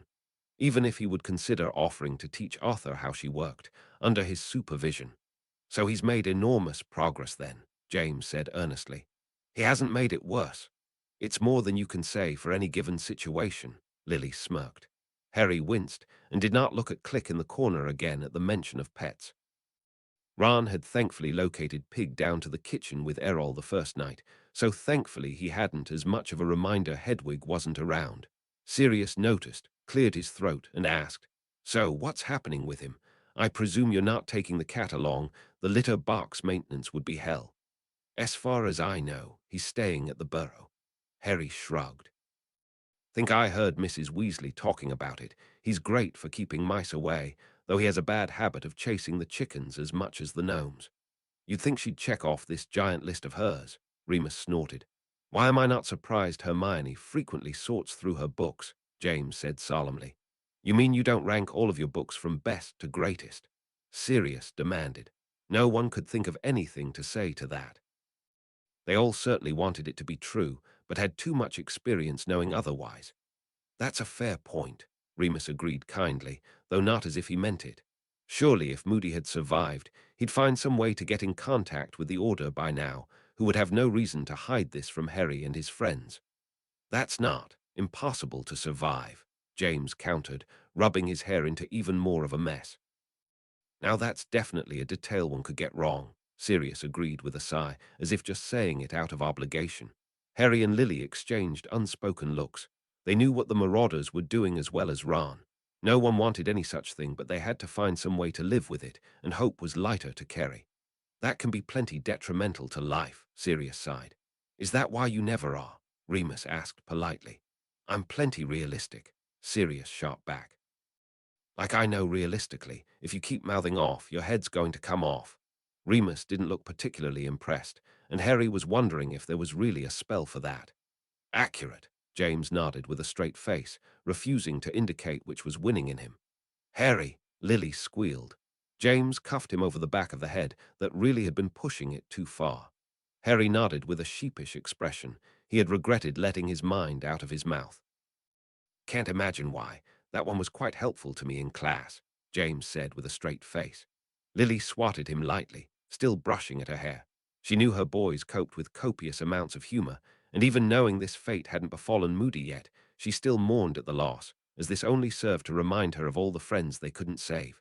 Then Lily snorted, a watery noise true, but she looked so amused no one even noticed. "Oh, that was the sweetest thing I've ever heard Ron do." "Give me one moment, Mooney. I'm going to go clean the oven out and be back," James chuckled. She smacked him again. Sirius ignored them. He looked interested in this turn of events. "Are they actually together, then?" Harry considered the question, before answering slowly. "I mean, they never snogged in front of me, or did anything much really. Sometimes I think I'd catch them holding each other's hand, but it never seemed like they were hiding it either. I suppose it's certainly leading that way, but they haven't declared it yet." "Makes sense to me," Sirius shrugged, looking pleased for the two. None of them could joke their way out of that. They'd all been in the same delusion before the start of this mess. Somehow, between learning of all their futures, they'd lost the innocence anyone was safe. Constant vigilance, all five of them said at once. Priorities, James agreed darkly. That little imp would get a piece of his mind, which was more than the man already had. Well, that's one way to thank him. Remus raised a brow and didn't bother to hide more laughter. Moony, are you implying something? Sirius asked curiously. I could always charm all of your books to attack you when you make me feel better. Thanks, Padfoot. I'm now loath to ever cheer you up again. Remus rolled his eyes. Oh, James blinked in surprise. I legitimately thought she did do this every year. Yeah, the one time we weren't joking about her obsession with books, Sirius agreed. In style, then, Remus smirked. More importantly, I think that's the first time Ron said his name, Sirius cheered. Only took him 7 years. He said it that morning at breakfast, too, Harry agreed. I still think we should be calling him Tom, James huffed. Better safe than sorry, Lily agreed. I honestly can't imagine there being a second pile now, Sirius said with still twitching lips. Surely all books have their uses, he insisted with a straight face. Sure as pillows, kindling spitball material, James prattled off, before the two dissolved into giggles. You are a tad predictable, love, Lily shook her head. She'd really thought Harry had gotten it through his head he wasn't shaking his friends, but clearly he hadn't learned that lesson enough. I think if Hermione were picking her favorite book, that one would win, Remus smirked. Moony, how could you? Sirius gasped. That's like telling her to pick her favorite child. That is true, James nodded with a faraway look. He loved nothing more than hearing of his son's life, even all the perils he could have done without.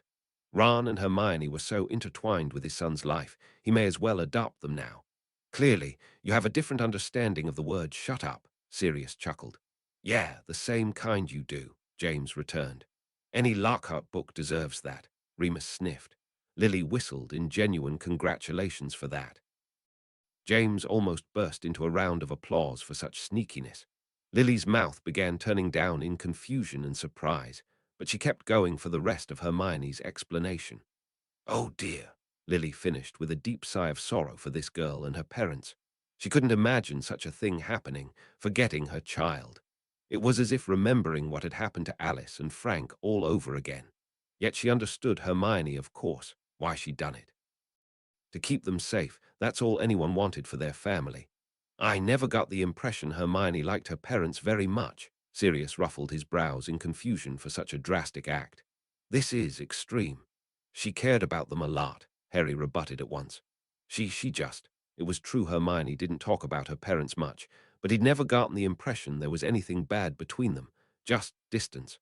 I don't think they ever found a way to connect. Lily nestled into her son's side, clutching the book tight, as if she could to Hermione as well. That little girl trying too hard to make friends her first day, and it all backfiring, had grown into one of the most formidable people Lily could imagine. She'd found another kind of family along the way, but it didn't mean she'd wish her to forget the one she had.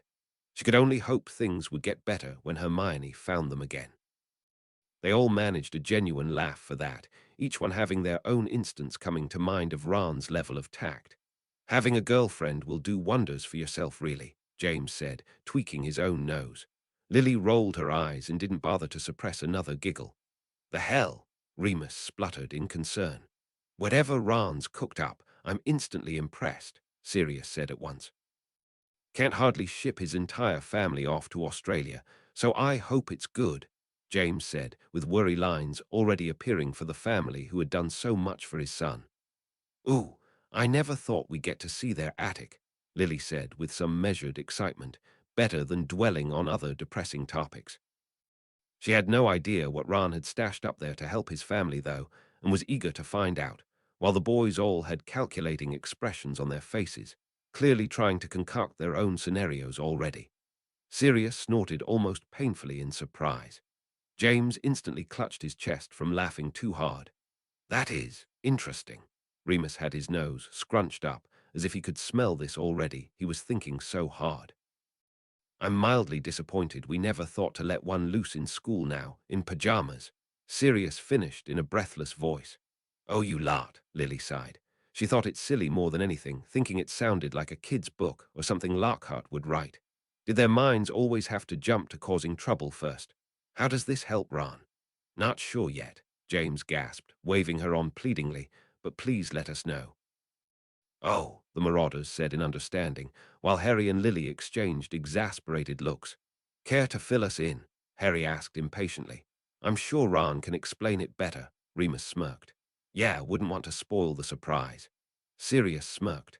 Lily turned to James with the most open, curious expression in place, and James crumbled at once. They're going to pretend that ghoul's Ron and he's sick.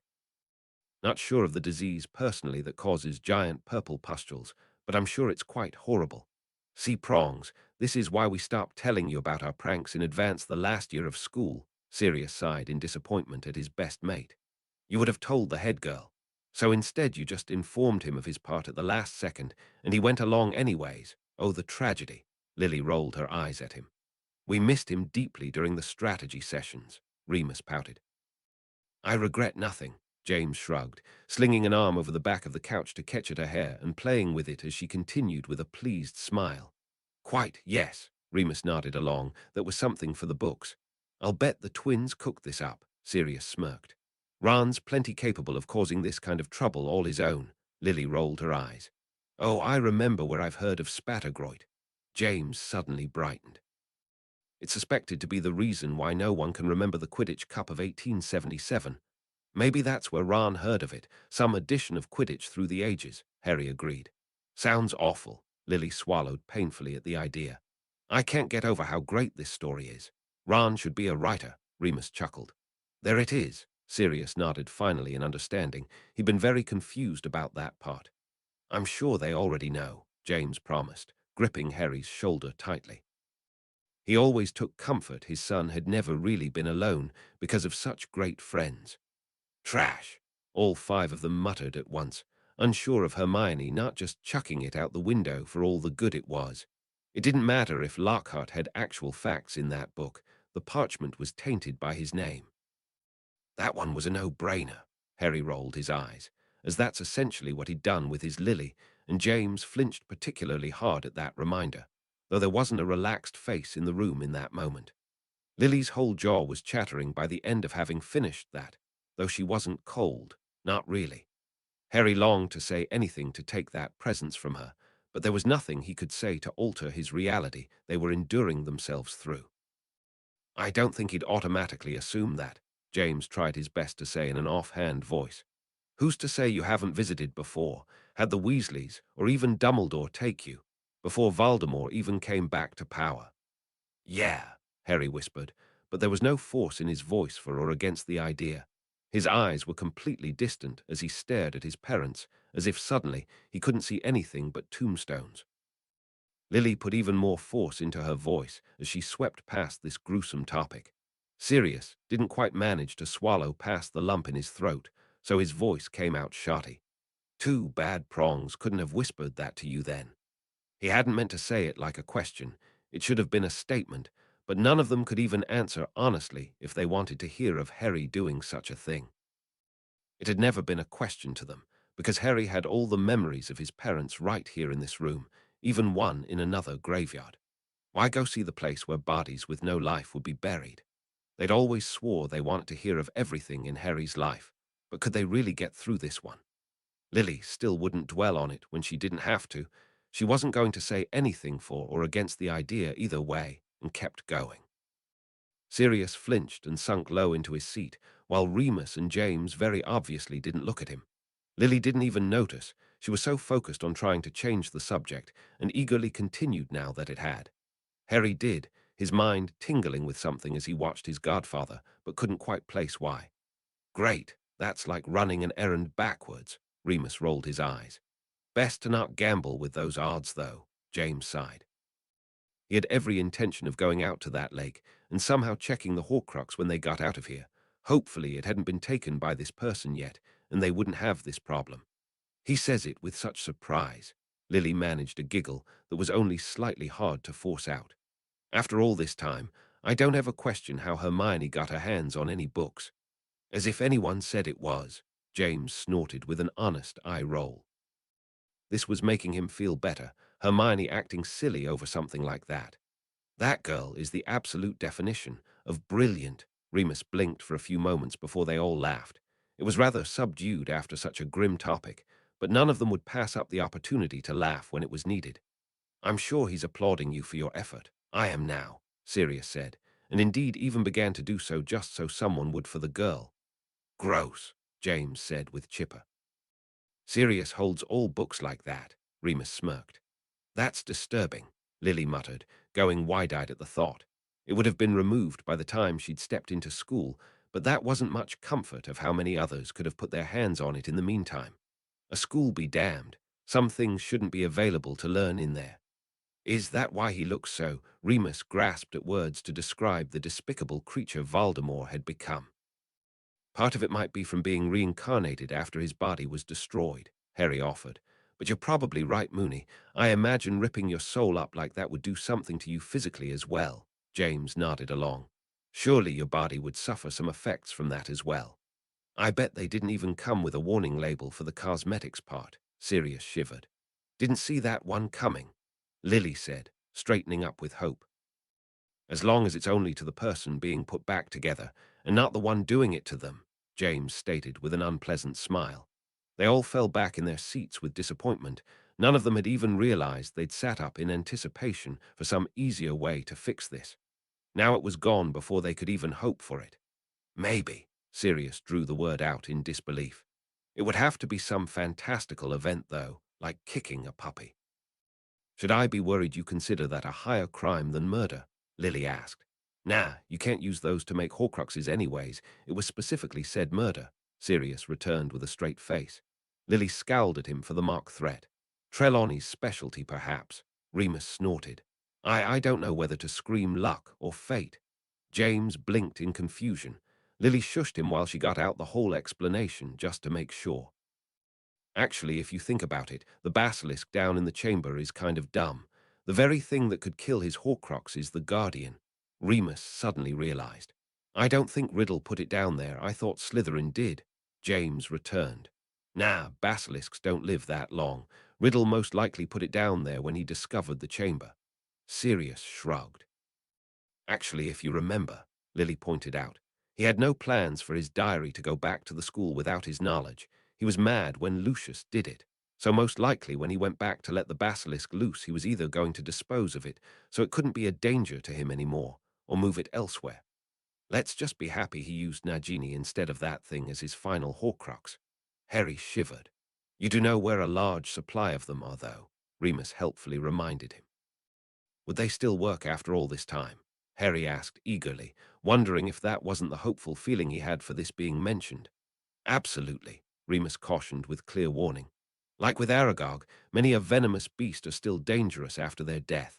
Even the basilisk eyes would be a problem if Fawkes hadn't taken care of that. Great, now Harry has a reason to go back to school again, Sirius tried to say with disgust, but really it was more disappointment. They all wished for just one more peaceful year of him, not having to worry about anything rather than dealing with all this. Thanks for the reminder, James interrupted again anyways with a shiver he still couldn't shake for that memory. That sounds far less complicated than I was worried about, Lily finished with a torn expression. She somehow felt she was missing something that sounded almost easy. What on earth are you on about? Sirius demanded. Sounds bloody complicated enough to me. You have a few basilisk fangs on standby. No, Lily corrected with an eye roll, but it's not too hard to break something beyond repair either, even without magic at hand. Burning something usually does the trick, or simply shattering something, so long as the pieces could never be put back together. I was always hoping the snake would be easy enough to kill, James said slowly, but does the same apply to the body as it would Riddle's diary? Isn't she venomous too? Not the same kind as basilisk venom, Remus corrected. Arthur lived through one of her bites. So did Harry, so clearly the venom's not beyond repair, James countered. I think you lot are stuck on the semantics, Lily insisted with hope in her eyes. All we have to do is find some way to break them, and the problem's solved. I really thought there would be more complicated magic involved than that. I'm worried you're downplaying Voldemort's ability, dear, James sighed. Surely he'd enchant these objects to be as unbreakable as possible. Ginny already tried my idea of flushing them down a toilet, so I'm out, Sirius chuckled. I'm worried Hermione didn't give an exact answer besides a basilisk fang, Remus sighed. Surely there is some foolproof way you can stop and have these things destroyed. I still say fire is the best way to go, Lily insisted. I'm sure we'll find some way to test the theory. She finished with slight dread. They all had no doubts it wouldn't be an easy road ahead for Harry or them making Voldemort as vulnerable as possible. That is a very valid question, James thanked. What a lovely thought, Remus snorted.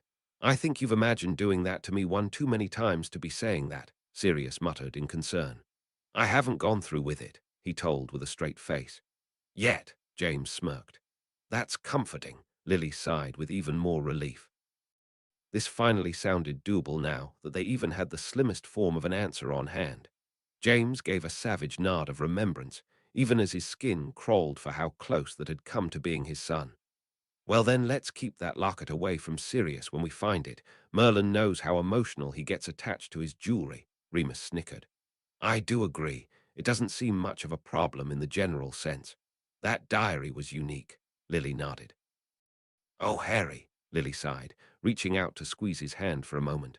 There was always more one wished they could say to those lost. She certainly had a mountain of them to put in her old friend's face. She wasn't sure if she'd ever see him again either, though. He may as well be dead to her by this point. Everyone had regrets, but why did her sons always have to be so heavy? It's not as if it's entirely your fault, James insisted with belligerence. The man certainly never helped you out any. You've practically grown up figuring out everything by yourself. He was nearly shouting at the end. He'd mourned the idea of Dumbledore's loss, but it had not smothered everything he'd grown angry at their old headmaster for over Harry's life. Harry couldn't think of anything to say to that. He didn't think it would help any to remind them of all the good Dumbledore had done, all he'd tried to do for his life. Sirius had to blink a few times for all of that to come together in his head before he stated blithely, well, that was fun. Any chance I can get an instant replay? Remus chuckled while Lily ignored him. They all got some sort of laugh out of that, though they wished Harry would find some way to relax more. He wouldn't be getting the chance to at all very soon. Nobody in here did. If anything, it doubled at the look on Harry's face. Marley really is being a bit of a beast, Remus sighed. She's putting more into this than I'm sure Fleur or Bill, and she never wanted this in the first place. Sirius rolled his eyes. Matching socks, honestly, James snorted. Sounds a bit depressing, Lily pouted. I like the energy hearing about this place before. Yeah, weddings are supposed to be expressing who you are, James agreed. I'll be sure not to pass that along to Marley, Sirius said with a straight face. I like my head not blown to France, thank you very much. I don't even blame him, Remus agreed, having just closed his mouth after such a ridiculous statement from what they'd heard about this. James snickered heartily at the idea, while Lily rolled her eyes affectionately. James laughed harder, and Lily had to fight off the urge not to join in this time. No competition there, Sirius snorted. Harry didn't bat an eye at Ginny until she was 16. Though you must admit, it is a good thing she never went to Hogwarts. Then Harry's fan club would have 3 whole members, Remus smirked. Harry chucked a pillow at him, still grumbling about that absurd joke. Wishing they'd been there the whole time after the first hour, Harry chuckled. Mrs. Weasley was so distracted by them, she hardly batted an eye at us after that, though it did have its drawbacks, he finished, not needing to explain further when his mum went on. I can imagine, Lily went faintly cross-eyed as she suddenly tallied it all up in her head. She's nothing if not a multitasker. Lily couldn't help but laugh at Harry's put-out expression, realizing he'd spoken too soon. Try doing it around these two, Sirius said with an exaggerated look of horror as he jabbed at the married couple present. Harry, back me up on this. Would it not have made more sense to compromise than deal with both having mounted suits of armor singing and hiring some piano man to fake it? Those were at my parents' wedding. It's tradition, James pouted. My parents were there, and I wanted as little magic as possible. They're always a bit skittish, Lily said without remorse. Harry was too busy laughing at them to pick a side, while Sirius was still sighing with delayed exhaustion from being the middle man of a dozen more such occurrences. Remus' friends smiled especially for that, though he just grit his teeth and glared at the carpet. He'd rather just vanish from this story at this point. Lily finished with an admittedly dejected feeling. Her son's 17th birthday should be celebrated with every detail managed, and 1 million people there to celebrate it like each of them had at the Potters. It was as much an occasion as Bill's wedding, if a different one, but still, her son could not have this because of such a life. She'd always be grateful to Marley and everything the Weasleys did for him, but it didn't stop her wishing for more for him. HP, Hermione's parents always fascinated me. I honestly expected them to show up in this book, even after this chapter. Someone somehow got a hold of them, and they'd have to go save them. But no, they never actually appear in series. We never even get their real names from Hermione. She never talks about them. Ron's mentioned plenty about a brother who only appears twice. It just baffles me. I'd love to hear some of your thoughts and headcanons for the Grangers. Mine consist mainly of two very busy parents and a very lonely little girl sitting in her parents' office waiting. Some foreshadowing I never took notice of before, Umbridge being mentioned not moments after talk of Moody's body, or specifically his eye. Chapter 7. The Will of Albus Dumbledore. Chapter text. James cleared his throat purposefully before Lily could realize she was supposed to pass the book to him. He recognized that look of longing on his wife and decided she needed a break. It's about lunchtime. Think I'm going to nip in for something. Anyone care to join? They had a brief, calm lunch. It could have been their imagination, but they all thought Harry was paying special attention to his mother. She certainly didn't mind, her jealousy of Marley being easily quashed once again as she spent this time with her son. They came back in to find Hickory sniffing delicately at the book, his tail twitching curiously. Lily quickly scooped him away, and they all settled in place, with James continuing. What an odd dream, James blinked. He'd had some vivid ones himself, though, so he couldn't really tease Harry for that. It was honestly one of his son's more mild ones. I don't think it was just a dream, Harry whispered, brushing his fingers along his scar. They all blanched in understanding, though really they should have seen this coming. Voldemort was beginning to slack on his occlumency he'd implored against Harry. Now the lunatic was going to start slipping into Harry's dreams again. Their worry for Harry began curdling up in their stomachs once more. Wasn't he that wand-maker? James recalled a previous conversation they'd had with Harry. The one who liked to claim he had the Elder Wand, yeah, Sirius agreed. Are you sure this was from Voldemort, Harry? Lily tried to understand. He's holding Ollivander hostage, torturing him. Why would he be looking for another wand-maker? And not getting what he wants, Remus darkly reminded. He's looking for some way to beat Harry, because he knows about the twin wand cause. He may be looking for another kind of wand than to get the upper hand on Harry. One that Ollivander can't make. I find that hard to believe, Lily wanted to protest, but there wasn't much other explanation. I'm not surprised the memory didn't stick out, Remus shrugged. It's not something we think about much either, just something we've come across from rumors across the country about other fights erupting that have nothing to do with Voldemort's reign. It comes in handy to hear of other fighting strategies that aren't to do with our immediate problem, but have some similarities, Lily agreed. The wand maker for over there has just come up from time to time. Not to mention that ridiculous rumor, James chuckled. Indeed, James shivered for the poor soul. That's all we got to, Sirius agreed. I suppose we could track him down now if we really wanted to, but I don't fancy going abroad if we don't have to, James sighed. And you know what all of Britain looks like to say this, Lily forced a giggle at her son. It was more a sense, I guess, Harry digressed. You connected it to Crumb's wand, that's clever, Sirius smiled with delight. Or Galgamath, James rolled his eyes. Or James, please, don't mock him for this, Lily sighed. The poor man would likely be dead very soon, it was in poor taste. James pouted but agreed. Sirius whistled as he lightened with the new Quidditch statistic. That'll be fun to lay some galleons on. Of course your mind instantly goes to betting, Remus rolled his eyes. They all managed a light-hearted laugh for that. Even Ron's sad little on the side was a better dream than Harry's. How was that not your first thought? Lily squealed with happiness. This is such a momentous occasion for you, love. Harry smiled for her enthusiasm, but still couldn't think of anything to do but shrug. He was admittedly excited to no longer have the trace hanging over his head, but really he'd never been able to make much of a big deal about his birthdays before. How on earth do you forget something like that? Sirius demanded. Trust us, none of us forgot it for an entire 24 hours, Remus rolled his eyes. James snorted and then continued by laughing hard. Having flashbacks over their prongs, Sirius teased. Absolutely, he didn't bother denying, causing Harry's blush to dim. That was absolutely tame, James scoffed. Can't help but agree with your father there, Lily giggled. I floated around the entire day, my feet never touched the ground. Harry rolled his eyes as the boys snorted. Ooh, one last bag of dung bombs then. Sirius grinned. Sirius, you still give me dung bombs whether it's my birthday or not. Remus rolled his eyes. True, can't ruin a tradition, Sirius smirked. Traitor, Sirius instantly yelped. Quick, somebody ask him his security question. James all but screamed. Remus happily smacked the both of them and rolled his eyes. I don't see how Harry needs that, Lily snorted. He's managed to get together with Cho and Ginny all on his own. And now who on earth could Ron have meant by that? Sirius Mark stroked a beard. It's quite a mystery we may never solve, Remus declared with a look of resignation. Why? James blinked in surprise for that random input. Pity gift, Sirius snorted. Sick of seeing their kid brother fool around. I'd have given you one if it had been available. No book would have fixed him, Lily said pleasantly. Lily Flower, that hurt, James pouted, even if he didn't argue the point.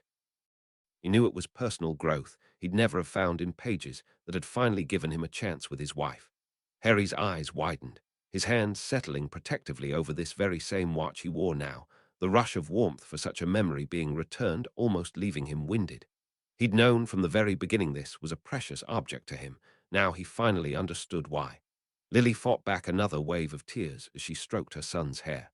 It's the best I could have wished for you, getting that from them. James fought back his own sour face. He'd had the urge over a dozen times to offer Harry his own watch like his son should have, but had long since known how rude the gesture would seem. Somebody important had given that to his son, and the equal amounts of love he had for the Weasleys rivaled his own sorrow it had never been him. They all sat there for a moment, once again forced to feel the echo of their life in this future. Poor Marley, and yet it was by far the sweetest thing she could ever do for Harry. Sirius even chuckled to himself for a moment as he thought how perfect it all was. Ron had gotten a new one, as he recalled, and yet Marley seemed to have saved this one just for Harry. She truly did know her family. I'm not even mad, Remus smiled at the pleased look on Harry's face. For once it truly looked like he hadn't a care in the world. Agreed, the best excuse in the world for wasted bacon I've ever heard. Sirius nodded along. What was that book a secret? Lily asked, clearly amused. I think it flattering if he went out of his way like that to see what he was doing wrong, she finished with a pointed look at her husband, who pretended not to hear her. The mood was considerably dampened by the mention of that thing, James wincing particularly hard as he grumbled that had worked out so well the last time for everyone. Not a bad haul. Sirius easily fixed a smile back into place for all that. Surely the Weasleys' wizard wheezes will come in handy for something at least, Remus agreed. There were some resounding snorts from all the boys while Lily rolled her eyes. Ooh, James smirked at his son. Are we going to get to hear what happened in those deserted corridors after all? Not if I had any say in it, Harry groaned, knowing full well he didn't, but it didn't stop him muttering protests of this now. I'm sure many a redheads in that house consider this a good thing, Remus said mildly. She's clearly not up there to have a chat, Sirius Stage whispered, before making an obnoxious whistling noise. Harry had to fight off the urge to stuff his ears, or Sirius' face. Or it just comes naturally to some, just as tears do to certain lads, Lily sniffed. She didn't consider herself prone to tears, but had known several boys who drowned a corridor for one reason or another.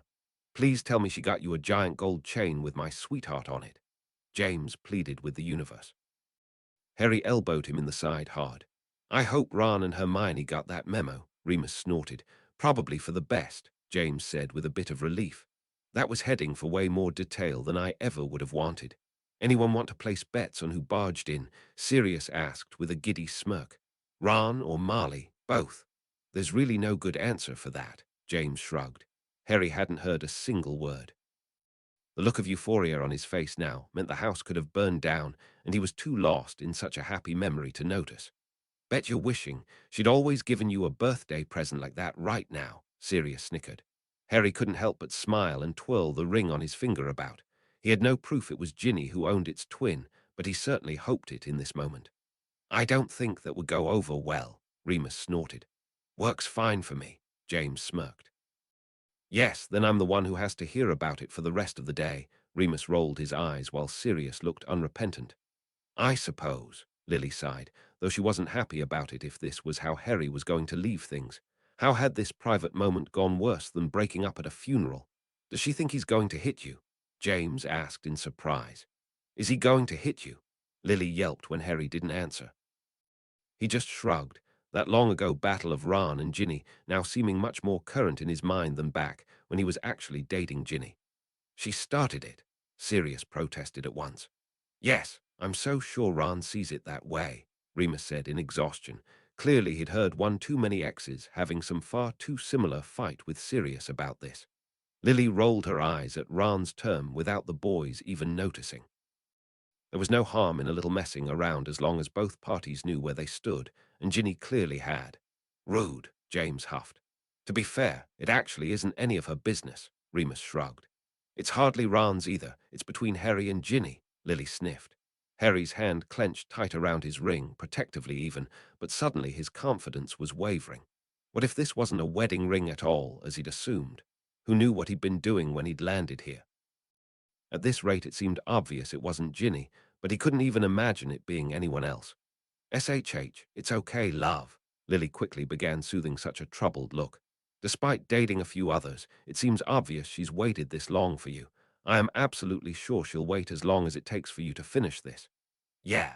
He felt silly asking for confirmation from her, but the bright smile she gave him made it worth it. Trust her on this, James quickly agreed. You should not be thinking like that, Remus said at once, stiffing in fear. If you only focus on the worst to come, you'll never have anything to live for.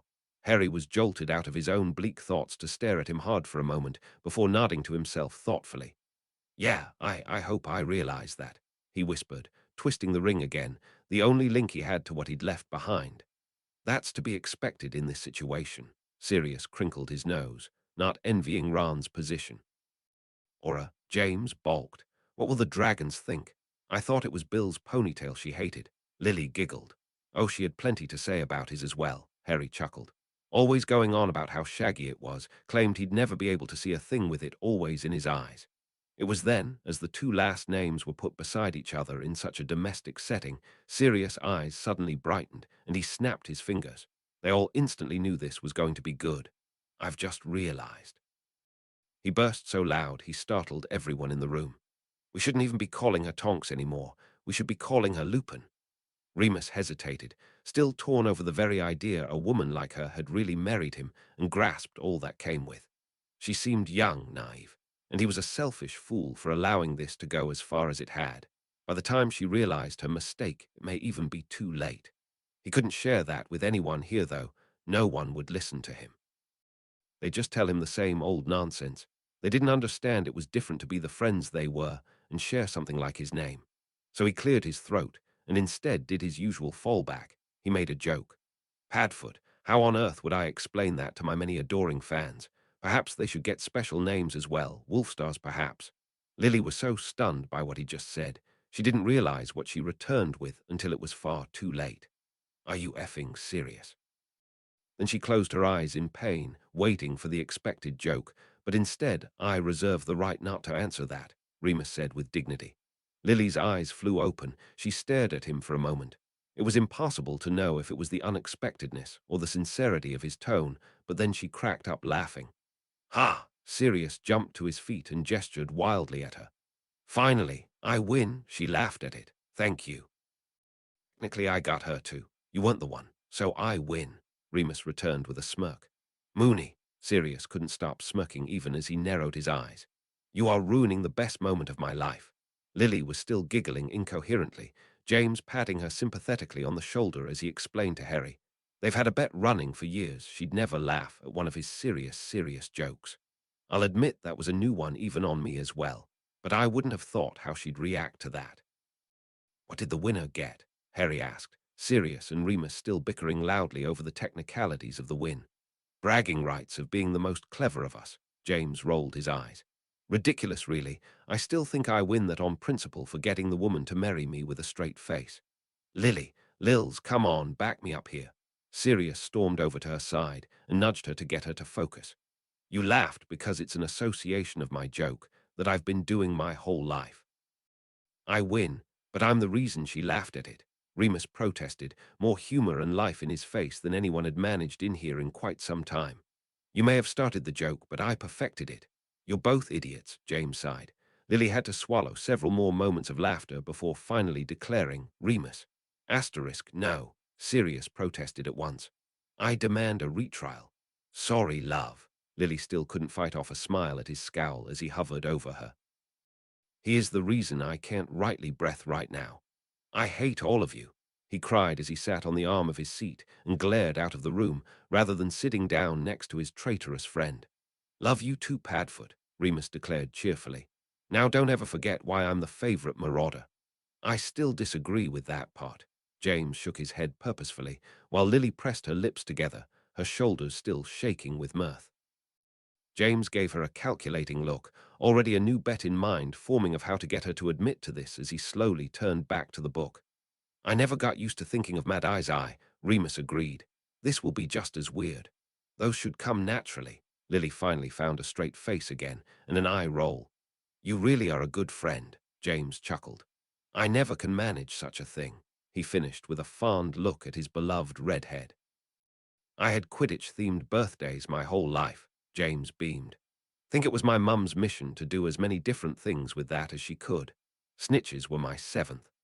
Lily smiled sweetly for it all, even if she couldn't quite fight off more sorrow for this event. She hadn't even been given the chance to celebrate her baby's first birthday, yet before she'd been introduced to all this madness of his life. It just didn't seem fair. Unless I've drastically missed something and Harry's trying to seduce Marley, I'm not sure what Ron's doing. Remus frowned. Sirius still didn't look back, pouting and muttering under his breath, so all Remus got for the crude joke was the three Potters all making grotesque faces at him. Blimey, you're just killing everyone's mood lately.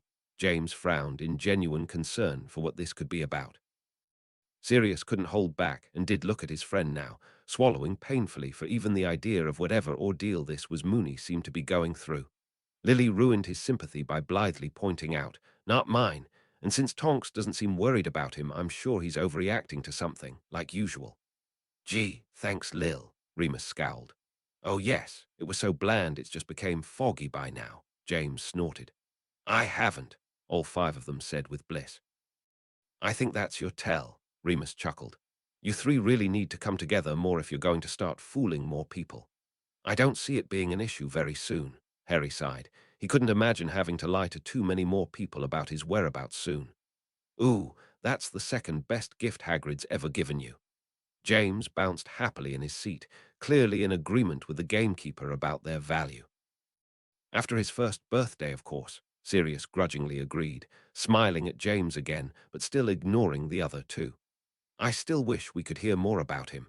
Lily smiled eagerly to learn even more about this wonderful family. I'll bet he's got quite a few stories. Maybe, if he sticks around after the wedding, James agreed. Harry frowned to himself with a look of unease, but chose not to add anything to that. Sirius was finally so surprised, he fell back into his seat proper, nearly on top of Remus. Oh, was that all it was going to take to make you forget about me, a dragon? Remus demanded, shoving him off. Sirius ignored him, sitting up as if nothing had happened. Of course that bloody thing was female, I told you it was vicious. And this is why I picked Remus for the winner, Lily huffed. Sirius stuck his tongue out at her, but then declared with determination, the tournament isn't over. I shall make you laugh yet, woman. Called it, Sirius shouted at the lot of them. It still doesn't count when you said it after Charlie corrected her name, Lily disagreed. That's not that you just hate me today, Sirius flared up. Try saying something that doesn't annoy her, she might agree with you then. James marked back the same advice Sirius had once given him for years. Sirius stuck his tongue out at his best mate now too. What? James demanded, ruffling his brows. Wait, didn't we see something like this once already? Lily scrambled back in her brain for some reference of a Patronus being used outside of Dementors. That's right, Dumbledore called Hagrid to him using one. Sirius nodded along. I didn't even realize, though, he somehow created the incantation to talk. That's genius. Remus could hardly keep his mouth closed from the shock of it all. Talk about a private message that you can trust. I say we let Dumbledore live long enough to at least invent this. James bounced happily in his seat. Their excitement for this new bit of magic dissolved at once, worry once again taking hold of this room. What on earth does he want now? James demanded, fighting back the urge to curse him already. Mooney, Sirius sighed in resignation, but despite the flare of anger they all felt for this being necessary, no one could do more now than they already were. Certainly Ginny and Gabrielle put Remus in the position he should not in fact be there, and no matter the reason for the minister's visit, better safe than sorry. Not much of a warning, Sirius grumbled. I'm positive Arthur gave as much notice as he was given, Lily sniffed.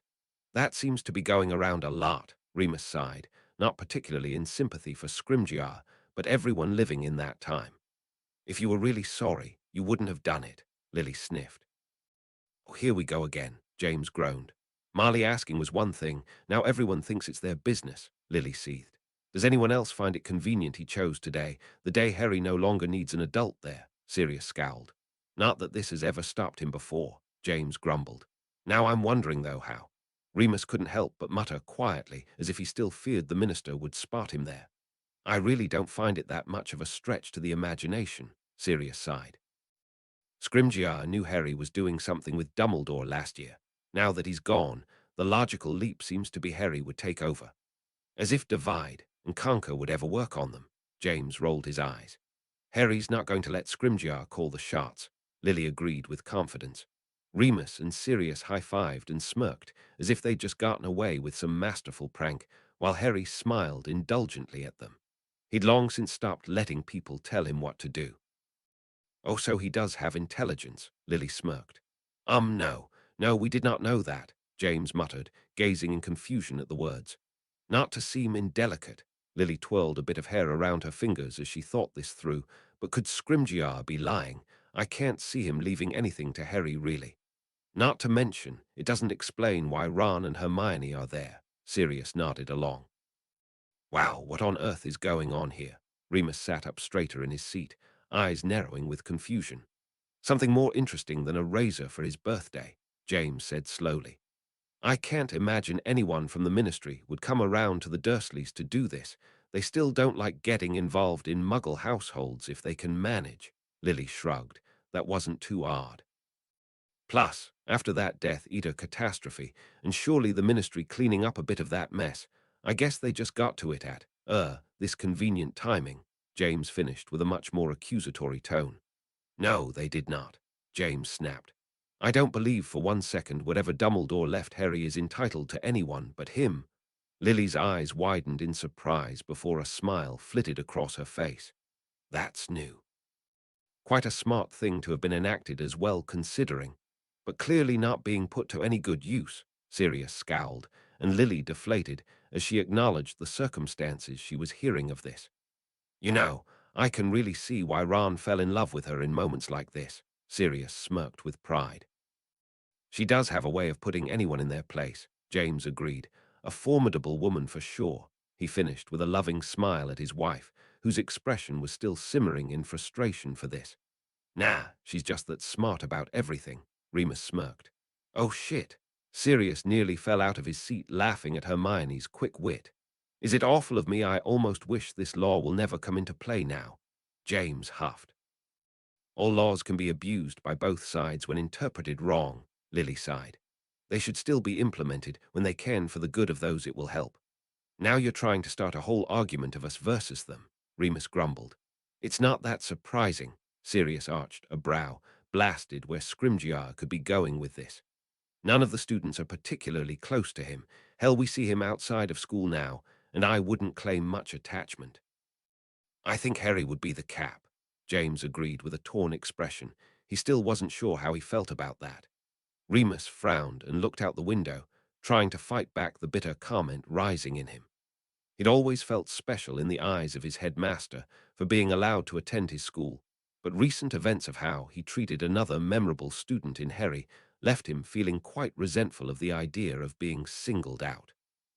Harry ground his teeth, very unhappy to acknowledge that as a good question. I think there was the summer of your 5th year, when it seems he personally stopped your friends sending you mail, Sirius offered in a clearly unhelpful tone of voice. Right, all the warm and fuzzy memories to account for, James rolled his eyes. Oh wow, haven't thought about that thing in a while, Lily's eyes widened in surprise. Harry felt his heart restrict painfully in his chest. Not of jealousy for certain, but he knew he had some sort of strong emotion connected to this. But as always for now, he was left with a stabbing pain in his mind and a huff of frustration. You think it can do even more? James suddenly asked in surprise.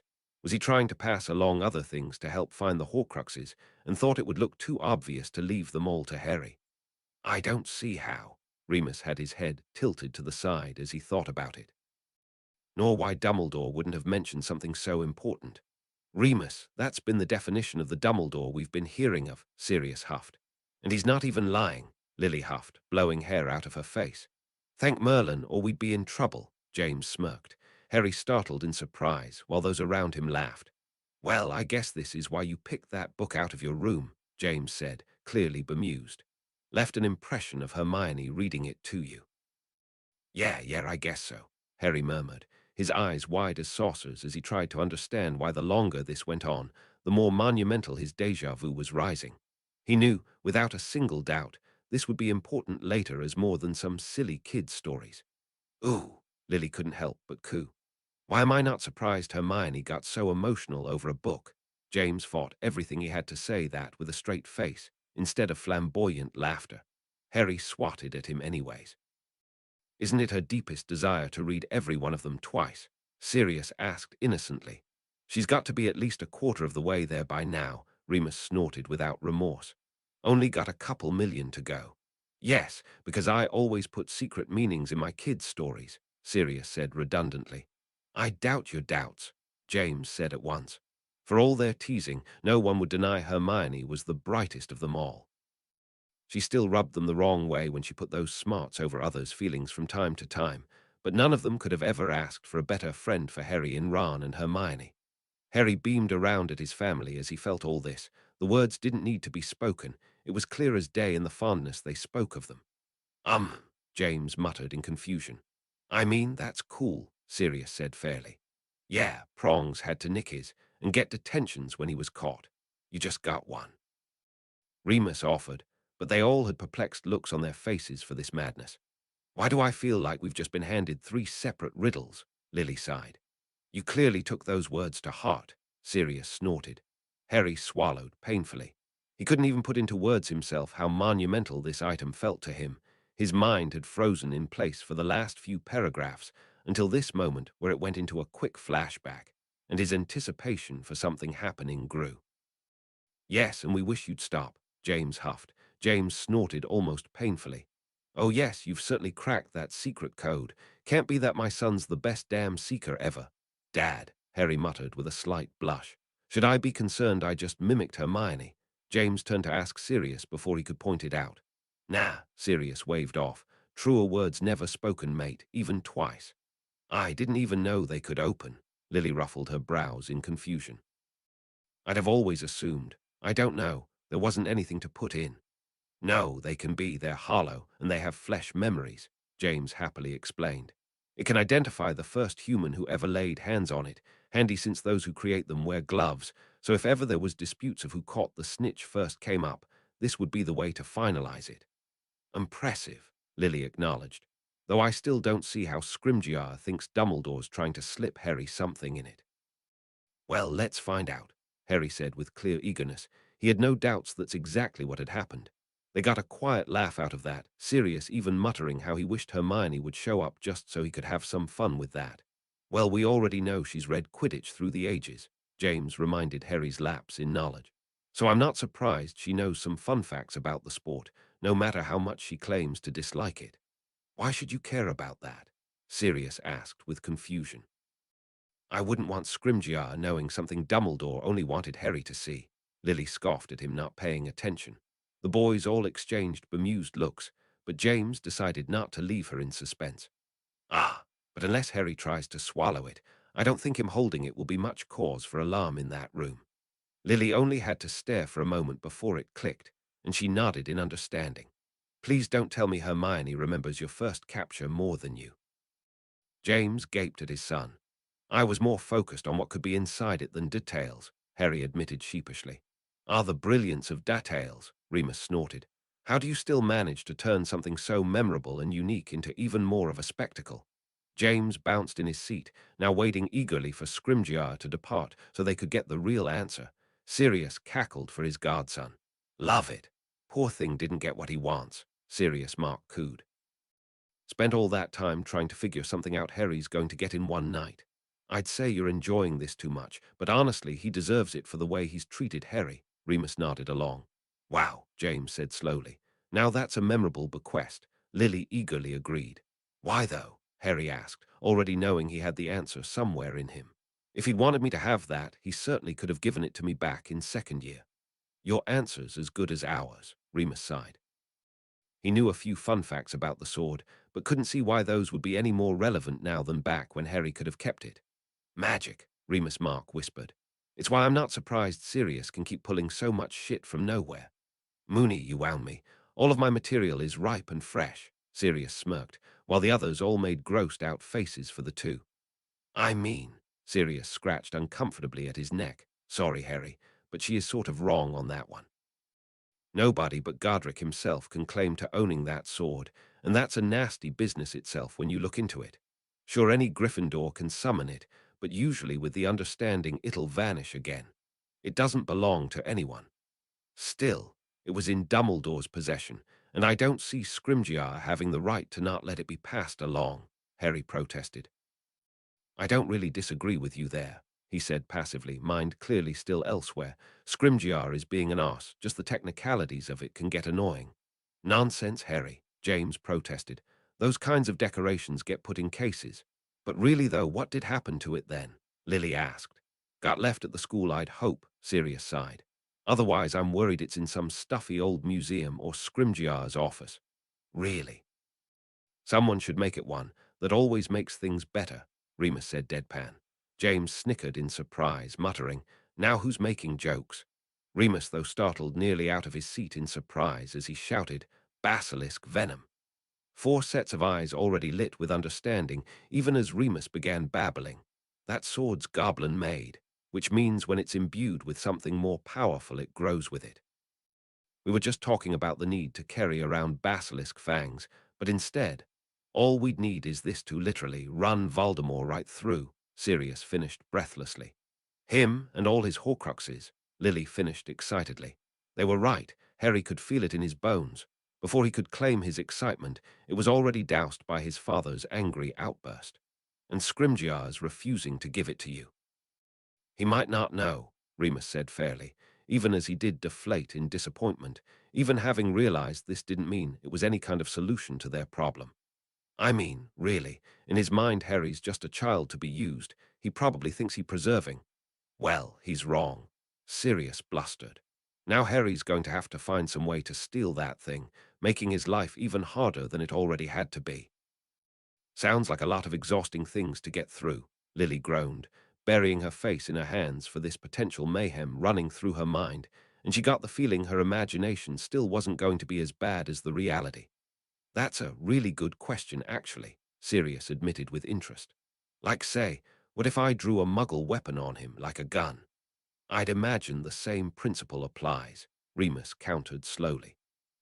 His magic still has him at the advantage. He wouldn't truly die with his Horcruxes intact, though I do admit it would probably be a lot easier to kill him than go around crushing all the parts of his soul before someone found a way to make him reborn again. Lily shivered in disgust for this topic, though there was some grim, twisted pleasure in there at the idea of a shotgun being leveled at Voldemort's head. He's got them there, though, James said pointedly, which no one in here would deny. It felt as much a miracle to ask for a competent minister as it was a Dada teacher lately. Delusional, that man, I swear, Lily scowled. Thinks he can just manhandle whomever he wants. Has he managed to make you see the light yet? Sirius asked innocently.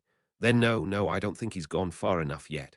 Oi! James surged to his feet in a blind rage, wand already drawn on a threat not present.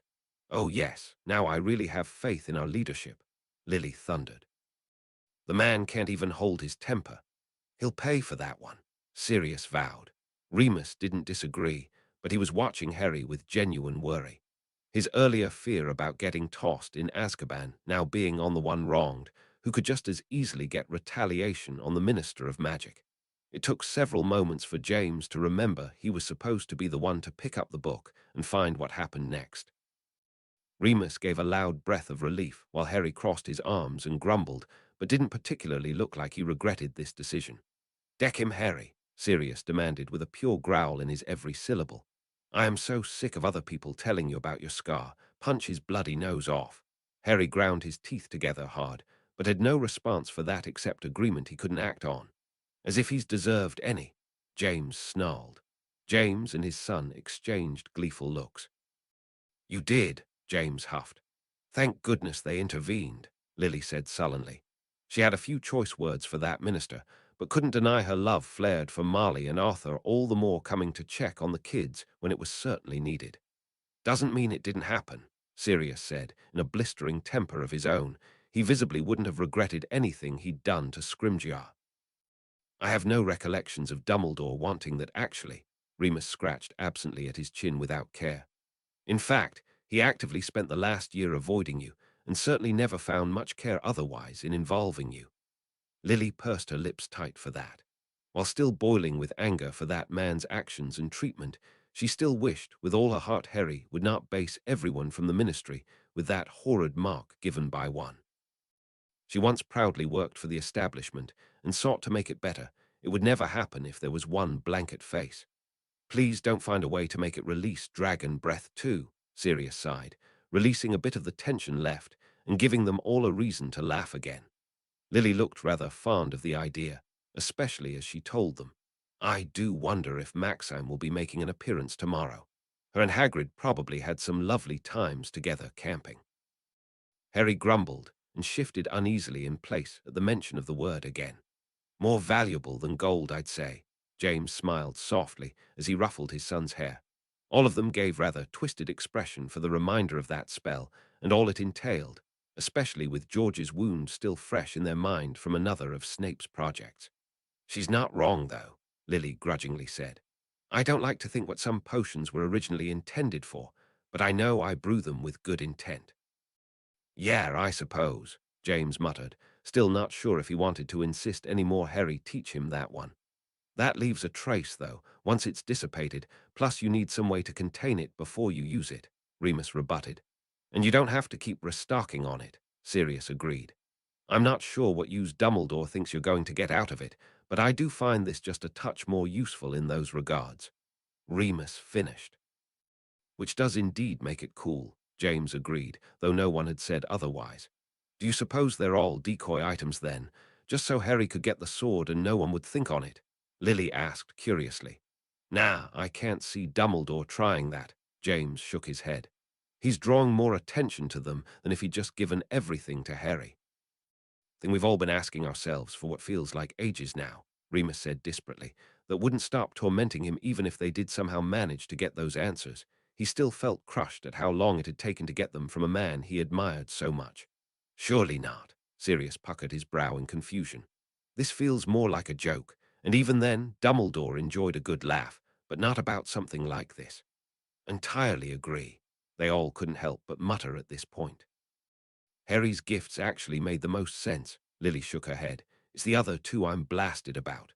James politely shushed her and said, "Well, at least we'll get the answer about the snitch right now," he reminded, going on eagerly now that it had been brought back up. They all got an affectionate chuckle for that. It was a pretty memorable thing, but perhaps not the most memorable after all those kids had been through. Both reactions were understandable. "Damn," they all sighed. Maybe it really was just a joke they weren't getting. Harry slumped back the most disappointed of all in not understanding. Harry's heart suddenly felt like it went flat before attempting to pound right out of his chest. He massaged his ribs with a deep grimace, some answer buried deep in him that was going to be one heck of a surprise. James stared down at the words blankly, like he was hoping they'd rearrange themselves and make more sense. "Does it have a latch on it?" Lily asked in confusion. "Nope, smooth ball," Sirius corrected. Is he supposed to take it somewhere and put it in like as a key?" Remus offered. "I suppose Dumbledore could manage that," James agreed slowly. "But where?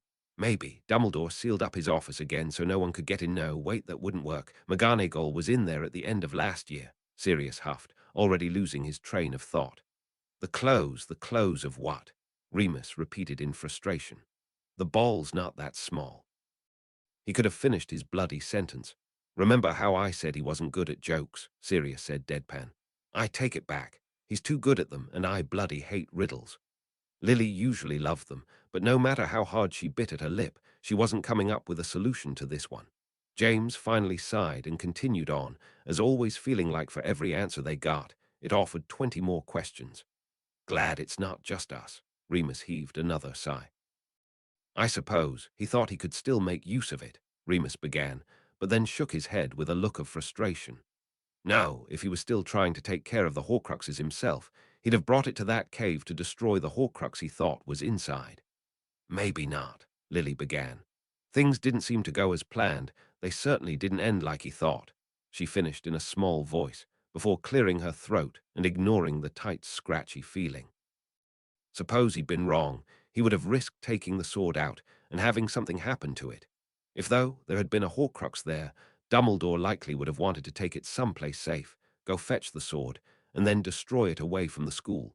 Merlin knows we don't need another inside there, she finished. Yeah, I suppose, Sirius agreed with a still frustrated expression.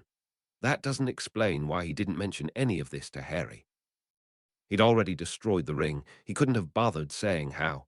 Suppose that one may actually be obvious, James said bitterly, but we certainly didn't think about it until it was staring us in the face. I really think this should have been a time for over-explaining, not making them guess, Remus huffed. He was a teacher once. He really should know the difference. Clearly, it wore off after too many years of sitting in his office, James grumbled. Yeah, that is a bit of a turn around if you don't already get it, Sirius nodded along. My favorite, thank you, Sirius sniffed. Yeah, if talking to animals and daydreaming is a sickness. Lily giggled at James and Sirius bewildered looks. I didn't know muggles knew about dwarves. James muttered to himself. And what a coincidence they entitled whatever that was with a pureblood name. Sirius nodded along, while Remus bit the inside of his cheek to stop himself laughing. That is still a very good question, Lily sighed. Even having read them for the first time just days ago, she had no more answer than the boys who'd grown up with such stories. This was somehow making less since the more they talked about it. Sirius did chuckle for that, running his hand down his long mane with pride. No one was ever cutting his for sure. Really? But that might actually be a headline the Daily Prophet would use, James protested. That one's done, James concluded, as he tossed the book to Sirius. All that should happen next is the wedding. That should be fun, Sirius said with pleasure as he flipped to the next page. HP. So who do you think should have one? Remus made the joke that got her to laugh, but it's technically still a serious joke. I wanted to give them a tie, but I never believed they'd take that, so I gave Remus the win because it amused me more. Please feel free to argue the fact with me.